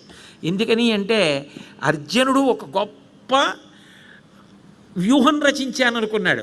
అనుకుని కృష్ణ భగవానుడి దగ్గరికి వెళ్ళి యుద్ధం చేయమని అడిగాడు. ఇంతకన్నా వ్యూహకర్త కృష్ణ పరమాత్మ. ఆయన అన్నాడు నేను యుద్ధం చేయనన్నాడు. ఎందుకు యుద్ధం చేయనన్నా, ఎవరొద్దన్నారు? అర్జునుడి తరపున యుద్ధం చేస్తే వచ్చిన నష్టం ఏమిటి అంటే, ఆయన కానీ యుద్ధం చేశాడనుకోండి, వెంటనే బలరాముడు అంటాడు నేను దుర్యోధనుడి పక్షాన చేస్తానంటాడు. ఆఖరికి అది అన్నదమ్ముల యుద్ధం అవుతుంది. ఆయన పిల్లలు అటువైపు, ఈయన పిల్లలు ఇటువైపు. కాబట్టి కృష్ణుడు అన్నాడు నేను యుద్ధం చేయనన్నాడు. బలరాముడు అన్నాడు నేను చేయనైతే తీర్థయాత్రకి వెళ్ళిపోతాను, నేను రథం ఒక్కటి నడుపుతానన్నాడు. రథం ఒక్కటి నడుపుతానన్నవాడు రథం ఒక్కటే నడిపాడా? ఇన్ని ఆపదలు గట్టెక్కించాడు రథసారథిగా నిలబడి. అందుకోసం అటు చేరాడు. భీష్ముడు ఇంటికి ఇటు చేరాడు. మరి కృష్ణుడు అటుంటే అంటే ఎంత భీష్ముడైనా ఎంత స్వచ్ఛంద మరణం ఉన్నా ఎప్పుడో అప్పుడు చచ్చిపోవాలి. అది వీరమరణం పొందాలి క్షత్రియుడిగా. వీరమరణం పొందాలంటే తన ప్రాణం పోయేటట్టు పిడుగుల్లాంటి బాణాలు కొట్టగలిగిన వాడు అర్జునుడు ఒక్కడే. పైగా తనని చంపడానికి పుట్టినటువంటి వరం పొందినటువంటి శిఖండి అటువైపు ఉన్నాడు అర్జునుడి వైపు. అర్జునుడు కొట్టాలంటే ఆయనే కొట్టాలి బాణాలు. అందుకని ఇటువైపు ఉంటే తప్ప అర్జును బాణాలు పడవు. పడితే తప్ప అంపశయ్య మీద పడుకొని ప్రాణం విడిచిపెట్టడం కుదరదు. అందుకని ఆయన ఇటు వచ్చాడు, ఆయన అటు వెళ్ళాడు. ఇప్పుడు కృష్ణుడు సారథిగా ఉన్నాడు. ఆ అర్జునుడిని సారథిగా వచ్చే రథం మీద నిలబడి కాపాడడం కోసం యుద్ధం చెయ్యనని చెప్పి బలరాముడు అటు వెళ్ళిపోగానే ఇటు సారథిగా వచ్చి ఎన్ని మాటలు ఇంత రక్షణ చేశాడు మహానుభావుడు. సారథ్యం ఆయనకి ఏం అవసరం నిజంగా. తన భక్తుడి కోసమని అంత కిందకొచ్చి సారథ్యం స్వీకరించి కాపాడాడే. అది ఎలా? త్రిజగన్మోహన నీలకాంతితను ఉద్దీపింప, మూడు లోకములను కప్పేసేటటువంటి నీలకాంతితోటి తను ఉద్దీపింప ప్రభాత నీరజబంధు ప్రభమైన చేలము పైంద్రంజిల్ల. ఉదయిస్తున్నటువంటి సూర్యబింబం ఎటువంటి పసుపు రంగులో ఉంటుందో అటువంటి పచ్చటి బట్ట కట్టుకున్నవాడై పైన్ రంజిల్ల నీలాలక వ్రజ సంయుక్త ముఖారవిందమతి సేవ్యంబై విజృంభింప. అలకలు ఆ ముంగురులిలా ముఖం మీద పడుతుంటే గాలికి అతిసేవ్యంబై విజృంభింప మా విజయుంచేరెడు వన్యకాడు. యుద్ధం చేసే ముందు అర్జునుడితో కలిసి వచ్చి అర్జున ఎక్కు అని రథం ఎక్కి లీలావిలాసంగా పగ్గాలు పట్టుకుని సారథిగా నిలబడ్డాడే. నిజానికి అర్జునుడికి ఏం తెలుసు? కృష్ణుడు సారథిగా లేకపోతే నిలబడగలడా? కర్ణుడు ప్రయోగించిన ఒక్క అస్త్రం చాలు. నాగాస్త్రం ప్రయోగించినప్పుడే కంఠం తెగిపోవాలి అర్జునుడికి. కృష్ణుడికి తెలుసు కాబట్టి భూమిలోకి 3 అడుగులు రథం తొక్కేశాడు. అది కిరీటాన్ని కొట్టింది. సారథిగా ముందు తాను నిలబడి నన్ను దాటితే కదా నీదాకా, అని ముందు నిలబడ్డాడు. అందుకే కృష్ణుడిని దాటలేకపోయాయి ఏవి. వెనక అర్జునుడు క్షేమంగా ఉన్నాడు. ముందు తానొచ్చి నిలబడ్డాడు తన భక్తుడి కోసం. మా విజయం చేరెడు వన్యకాడు మది నావేశించు నెల్లప్పుడు, ఎప్పుడు నాకు ఆ కృష్ణుడు అనుగ్రహం జ్ఞాపకానికి వస్తుంటాయి అని హయరింఖాముఖ ధూళిధూసర పరిన్యస్తాల కోపేతమై రయజాతశ్రమతోయ బిందుయుతమై రంజిల్లు నిమ్మోముతో జయమున్ పార్థునకిచ్చు వెట్కనని నా శస్త్రాహుతించాలనొచ్చియు బోరించు మహానుభావు మదిలో చింతింతున శ్రాంతమున్. ఏమి పరమాత్మ హేళగా చేతితో కూడా పని చేయకుండా కేవలము తన చూపుల చేత కొన్ని కోట్ల బ్రహ్మాండములను సృష్టించి నిర్వహించి లయం చెయ్యగలిగినటువంటి శక్తివంతుడైనటువంటి వాడు అర్జునుడి కోసమని సారథ్యం చేసి పగ్గాలు పట్టుకుని రథాన్ని నడుపుతుంటే ఎదురవెడుతున్నటువంటి రథాల యొక్క గుర్రాల గిట్టల మించి పైకి లేచిన ధూళి ఒళ్ళంతా పడిపోతే చెమట పట్టి బురద కింద నల్లటి ఒంటి మీద ఉంటే ఆ పగ్గాలు పట్టుకుని నడుపుతూ ఉండడమా? హయరింఖాముఖ ధూళి ధూసర పరిన్యస్తాల కోపేతమై రయజాత శ్రమతోయ బిందుయుతమై రంజిల్లు నిమ్మోముతో జయము పార్థునకిచ్చు వెట్కనని నా శస్త్రాహుతిని చాలా నొచ్చియు. నాకు పరమాత్మ అని తెలిసి కూడా అర్జునుడిని కాపాడడం కోసం ఏం చేస్తాడో చూస్తానని నేను బాణములు వేసి కొట్టేస్తుంటే బాణపు దెబ్బలు తింటూ తను తింటం కాదు, అర్జునుడిని కానీ కొట్టేయట్లేదు కదా, నేను వెనక్కి తిరిగి చూసుకుంటున్నటువంటి కృష్ణ పరమాత్మ ఉన్నాడే, ఆ కృష్ణ పరమాత్మ నా మనసుని నిరంతరము పట్టి ఉంటాడన్నాడు అప్పశయ్య మీద పడుకొని. అసలు పట్టాభిషేకం చేసేశారు పోతన గారు భీష్ముడి నోటి వెంట వచ్చిన ఒక విషయానికి. కుప్పించెయ్యగసిన కుండలంబుల కాంతి గగన భాగం బెల్ల కప్పికొనగా ఉరికిన నోర్వకనుదరంబులోనున్న జగముల వ్రేగున జగతి కదుల చక్రంబు చేపట్టి చనుదించురయమున పైనున్న పచ్చని పటముజార నమ్మితి నాలా ఉనగుబాటు చేయకు మన్నింపుమని క్రీడి మరల దిగువ కరికి లంఘించు సింహంబు కరణి మెరసి నేడు భీష్ముని చంపుదు నిన్ను కాతు విడువు మర్జున యటంచు మద్ది శిఖవృష్టి తెరలి చనుదించు దేవుండు దిక్కు నాకు. అంపశయ్య మీద పడుకున్న భీష్ముడు చెప్పుకున్న మాట. ఒకానొకనాడు అసలు నేను ఆయుధమే పట్టనని ప్రతిజ్ఞ చేసినటువంటి పరమాత్మ 2 మాటలు ఆయుధం పట్టేశాడు 18 రోజుల యుద్ధంలో. 3వ రోజు 9వ రోజు రెండూ భీష్ముడి విషయంలోనే. ఎందుకని భీష్ముడు అంత గొప్ప యుద్ధం చేసేస్తుంటే పూచిన మోదుగు చెట్టులా అర్జునుడి శరీరాన్ని కొట్టేస్తే నెత్తురు కారిపోతుంటే తన ఒంటి నిండా కూడా గాయాలైపోతే వెనక్కి తిరిగి అర్జునుడి వంక చూశాడు. ఇంత కొట్టేస్తాడా నేనుండగా? అందుకని చెప్పి ఒక్కసారి రథంలోంచి దూకేశాడు. ఆ దూకేస్తే కుప్పించి ఎగసిన కుండలం బులకాంతి గగన భాగం బెల్ల కప్పికొనగా ఆ కుండలాలు ఇలా ఊగితే వాటి కాంతి ఆకాశాన్ని కప్పేసింది. ఉరికిన నోర్వకనుదరంబులోనున్న జగముల వ్రేగున జగతి కదుల. ఆయన రథం మించి దూకినప్పుడు కడుపులో ఉన్న జగములన్నీ ఊగిపోయేట. చక్రంబు చేబట్టి చనుదించు రయమున పైనున్న పచ్చని పటముజార. ఆ చక్రం పట్టుకుని నేను చంపేస్తాను భీష్మ అని వస్తుంటే పైన వేసుకున్న పచ్చని ఉత్తరీయం జారి పడిపోయింది. అర్జునుడు రథం దిగి పరిగెత్తుకొచ్చి నమ్మితిలాలా ఉనగుబాటు చెయ్యకు మన్నింపుమని క్రీడి మరల దిగువ. బావా బావా బావా బావా అర్జునుడు యుద్ధం చేయలేకపోయాడు, అందుకని కృష్ణుడి చక్రం పట్టాడు, భీష్ముడి మీదకి వెళ్ళాడని రేపు లోకం చెప్పుకుంటే ఎంత అప్రతిష్ట, వద్దు రా రా అని అర్జునుడు వెనక్కి లాగేస్తుంటే కరికి లంఘించు సింహంబు కరణి మెరసి నేడు భీష్ముని చంపుదు నిన్ను కాతు విడువు మర్జున యటంచు మద్ది శిఖవృష్టి తెరలి చనుదించు దేవుండు దిక్కు నాకు. ఏదో వీధుల్లో కొట్టుకుంటూ ఉంటారే బలాఢ్యులైనటువంటి వ్యక్తులు ఒకడు పట్టుకుని వెనక్కి లాగుతుంటే ఉండి వాళ్ళ వీడి సంగతి చూస్తానని దూకేస్తుంటాడు కోపంతో. అలా అర్జునుడు లాగుతున్నా సరే నిన్ను ఇంత ఇబ్బంది పెడతాడా, ఇవాళ చంపేస్తాను భీష్ముడిని అని చెప్పి చక్రం పట్టుకుని మీద పడిపోతున్నటువంటి ఆ కృష్ణుడు ఉన్నాడే ఆయన నాకు మనసులో కనపడుతుంటే 2 చేతులు ఎత్తి నమస్కరిస్తానన్నాడు. నిజానికి అర్జునుణ్ణి రక్షించడం కాదు, అంతకు ముందు రోజు దుర్యోధనుడు పరమ నిందావాక్యములు పలికాడు భీష్ముడి మీద. నువ్వు కావాలని యుద్ధం చెయ్యట్లేదు, పాండవుల పట్ల పక్షపాతం, నువ్వు అలాంటి వాడివి ఇలాంటి వాడివి అని అంతటి మహానుభావుణ్ణి తక్కువ చేసి మాట్లాడాడు. భీష్ముడంటే ఏమిటో నీకేం తెలుసురా దుర్మార్గుడా, అంతటి మహానుభావుణ్ణి తక్కువ చేస్తావా? నేను చక్రం పట్టవలసి వచ్చింది అంటే ఆయన ఎటువంటి యుద్ధం చేయగలడో గుర్తుపెట్టుకొని చెప్పడానికి చక్రం పట్టుకున్నాడు. అంతేకాని ఏదైనా కత్తిపీట పట్టుకుని ఆయన మీదకి వెళ్ళి ఆయన కంఠం కోయడానికి ఇక్కడి నుంచి అక్కడికి వదలలేడు చక్రాన్ని, అది పట్టుకుని దూకడం ఎందుకు పరిగెత్తడం ఎందుకు అంటే నిజానికి చంపడం ఉద్దేశ్యం కాదు, భీష్ముడి గొప్పతనం లోకానికి చెప్పడం. అందుకే 3వ రోజు పట్టుకున్నాడు, 9వ రోజు చేతిలో చర్నాకోలా పట్టుకు పరిగెత్తాడు. తనకున్భృత్యుడు వినికాచుట మహాధర్మంబు ఉమ్మంచు అర్జున సారథ్యము పూని పగ్గముల చేజ్యోగంబునన్ పట్టుచున్ మునికోలన్ వడిబూని ఘోటకములన్ మోదించి తాడించుచున్ జయమున్ జనులన్ మోహమునందచేయు పరమోత్సాహున్ ప్రశంసించదన్. మహానుభావుడు తనకున్భృత్యుడు, నీకెందుకింత కష్టం ఏమిటి? సారథ్యం చేయడం ఏమిటి? గుర్రాలకి నీళ్లు పెట్టడం ఏమిటి? రథానికి గుర్రాలు కట్టడం ఏమిటి? ఆ పగ్గాలు పట్టుకుని నిలబడి వెడుతుంటే అంత బడలిపోవడం ఏమిటి? అవసరమైతే ఒక్కొక్కసారి లోపల ఉన్నవాడు ఎడంచేత్తో ముట్టుకుని ఇలా పిలుస్తాడు. ఇంకా అవసరమైతే ఏ బాణమో పెట్టి ఓసారి గుచ్చి వెనక్కి తిరగమని పిలుస్తాడు సారథిని, రథం ఇటు తిప్పని పిలవడానికి. ఇంత బాధలు పడి ఇంత కష్టాలు పడి నువ్వు రక్షించాలా అంటే నిజానికి ఆయన సారథిగా లేకపోతే సైంధవ సంహారం ఎలా అవుతుంది? ఆయన లేకపోతే భీష్మద్రోణాదులు ఎలా వెళ్ళిపోతారు?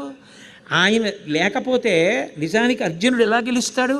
కురుక్షేత్రం అంతా అయిపోయిన తర్వాత నదీ తీరంలో రథాన్ని నించోపెట్టి అర్జునుడిని వెనక్కి చూసి రోజు ముందు సారథి దిగాలి, దిగిన తరువాత రథి దిగుతాడు. కానీ ఆ రోజున ముందు కృష్ణ పరమాత్మ దిగిపోయారు. ముందు కృష్ణ పరమాత్మ రథంలోనే కూర్చుని అర్జునుడిని దీపమ్మన్నారు. నీకున్నటువంటి కవచాలు, బాణాలు, అక్షయ బాణ తూణీరాలు ఇవన్నీ ఏ ఉన్నాయో తీసుకుని దూరంగా వెళ్ళిపో అన్నారు. హనుమ కూడా పతాకం మించి వెళ్ళిపోయారు. వెళ్ళిపోయిన తర్వాత కృష్ణుడు ఒక్క దూకాడు, రథం భగ్గున కాలిపోయింది. అర్జునుడు ఆశ్చర్యపోయి అడిగాడు, ఎందుకు కాలిపోయిందని అడిగాడు. ఇప్పుడేమిటి? భీష్మ ద్రోణ కర్ణాది మహావీరులు ప్రయోగించిన అస్త్రాలకి ఎప్పుడో కాలిపోయింది. నువ్వు ఉన్నావని ఇంతకాలం ఆపాను. యుద్ధం అయిపోయింది, అస్త్రాల గౌరవం నిలబెట్టడానికి కాలిపోవడానికి అనుమతించానన్నాడు. కృష్ణుడు లేకపోతే మహానుభావుడు ఆయన కదా నిలబెట్టింది. అందుకే తనకున్భృత్యుడు వీనికాచుట మహాధర్మంబు ఉమ్మంచు అర్జున సారథ్యము పూని పెగ్గములచే జోగంబునన్ పట్టుచున్ మునికోలన్ వడిపూని ఘోటకములన్ మోదించి తాడించుచున్ జనులన్ మోహమునందచేయు పరమోత్సాహున్ ప్రశంసించదన్. ఆయన ఆ చర్నాకోలా పట్టుకుని గుర్రాల్ని ఇలా ఇలా తోలుతూ ఎడంచేత్తో పగ్గాలు పట్టుకుని రథాన్ని నడుపుతుంటే ఆయన కాంతి చూసి, ఆయన జ్యుతి చూసి అందరూ మోహించేటట్టుగా పార్థసారథి అని రథాన్ని నడిపినటువంటి ఆ కృష్ణ పరమాత్మని నా గుండెల్లో ప్రతిష్ఠించుకుని నిరంతరం చూసి ఆనందపడిపోతాను అని ఒక అద్భుతమైన మాట అన్నాడు. గీతా జయంతి మార్గశిర మాసంలోనే కదు జరిగింది. తనవారి చంపజాలక వెనుకకొబో నిచ్చు విజయుని శంకన్ ఘనయోగ విద్య బాపిన వినువెంజుని పాదభక్తి మొనయును నాకున్. నా వాళ్ళు చంపనని చెప్పి వెనక్కి వెళ్ళిపోతున్న అర్జునుడికి భగవద్గీత చెప్పి యుద్ధం చేయించడానికి కర్తవ్యత నిష్ట నేర్పి ఉన్న సంశయాలు పోగొట్టి అజ్ఞానాన్ని పోగొట్టి యుద్ధం చేయించినటువంటి ఆ కృష్ణ పరమాత్మ భగవద్గీత చెప్పినటువంటి యోగ గురువు అయినటువంటి ఆ కృష్ణుడు నా మదియందు నిలబడుగాక. అద్భుతమైనటువంటి పద్యం చెప్పాడు. దానితో ఇవాల్టి ప్రవచనాన్ని పూర్తి చేస్తాను. ఒక సూర్యుండు సమస్త జీవులకు నానా విధానో రూపకుడయ్యొప్పుచునుండు నట్టి విభునే. ఒక సూర్యుండు సమస్త జీవులకు నానా విధానో రూపకుడయ్యొప్పుచునుండు నట్టి. హరి ఆయన ఒక్క సూర్యుడే ఉంటాడు, కానీ అందరికీ కూడా ఒక్కొక్కళ్ళ కనపడతాడు. నేనున్నాను అనుకోండి, నాకు సూర్యుడిలా కనపడతాడు, ఇంకోరికి ఇంకోళ్ళ కనపడతాడు, ఇంకోటికి ఇంకోళ్ళ కనపడతాడు. కానీ నిజానికి ఒక్క సూర్యుండు సమస్త జీవులకు నానా విధానో రూపకుడై తోచు ఆ పరమాత్మ హృత్కదంబముల సరోజములన్ అందరి యొక్క మనసుల్లో అందరి హృదయాల్లో ఉన్నటువంటి వాడు మాత్రం ఆయన ఒక్కడే. ఒక్కడే అంతమందిగా కనపడుతూ ఉంటాడు. అలా ఆ కృష్ణ పరమాత్మయే అందరి యొక్క హృదయములలోనూ ఉన్నప్పటికీ అర్జునుణ్ణి ధర్మపక్షాన్ని కాపాడడానికి సారథిగా నిలబడి ఏ మహాత్ముడు ధర్మ సంస్థాపన చేశాడో అటువంటి కృష్ణ పరమాత్మ నిరంతరము నా మనసు యందు సాక్షాత్కరించి నా చేత నమస్కృతులను స్వీకరిస్తూ ఉంటాడు అన్నాడు. మహానుభావుడైనటువంటి భీష్మాచార్యుల వారు చేసినటువంటి స్తుతిపాఠంతో ఇవాల్టి ప్రవచనాన్ని పూర్తి చేస్తూ పరీక్షిన్ మహారాజు గారు భాగవతం వినాలని ఎందుకు అనుకున్నాడో, అసలు ఆ సందర్భం ఎందుకు ఏర్పడింది, ఎందుకు శుకబ్రహ్మ వచ్చారు, ఎలా ప్రారంభమైంది భాగవతం, ఈ విశేషాలన్నింటినీ కూడా రేపు సాయంకాలం మళ్ళీ ఎన్ని గంటలకి ప్రారంభం అవుతుందని పెద్దలు ప్రకటన చేస్తే అన్ని గంటలకి మళ్ళీ ప్రారంభం చేసి పునః ప్రవచనాన్ని నా చేత కృష్ణ పరమాత్మ పలికించినంత మేర పలుకుతాను. మంగళాశాసనపరై వదాచార్య పురోగమై సర్వైశ్చ పూర్వైరాచార్యై సత్కృతాయాస్తు మంగళం. మంగళం కోసలేంద్రాయ మహనీయ గుణాత్మనే చక్రవర్తి తనూజాయ సర్వభౌమాయ మంగళం ఉమాకాంతాయ కాంతాయ కామితార్థప్రదాయినే శ్రీగిరీశాయ దేవాయ మలినాథాయ మంగళం సర్వం శ్రీ ఉమామహేశ్వర పరబ్రహ్మార్పణమస్తు. స్వస్తి.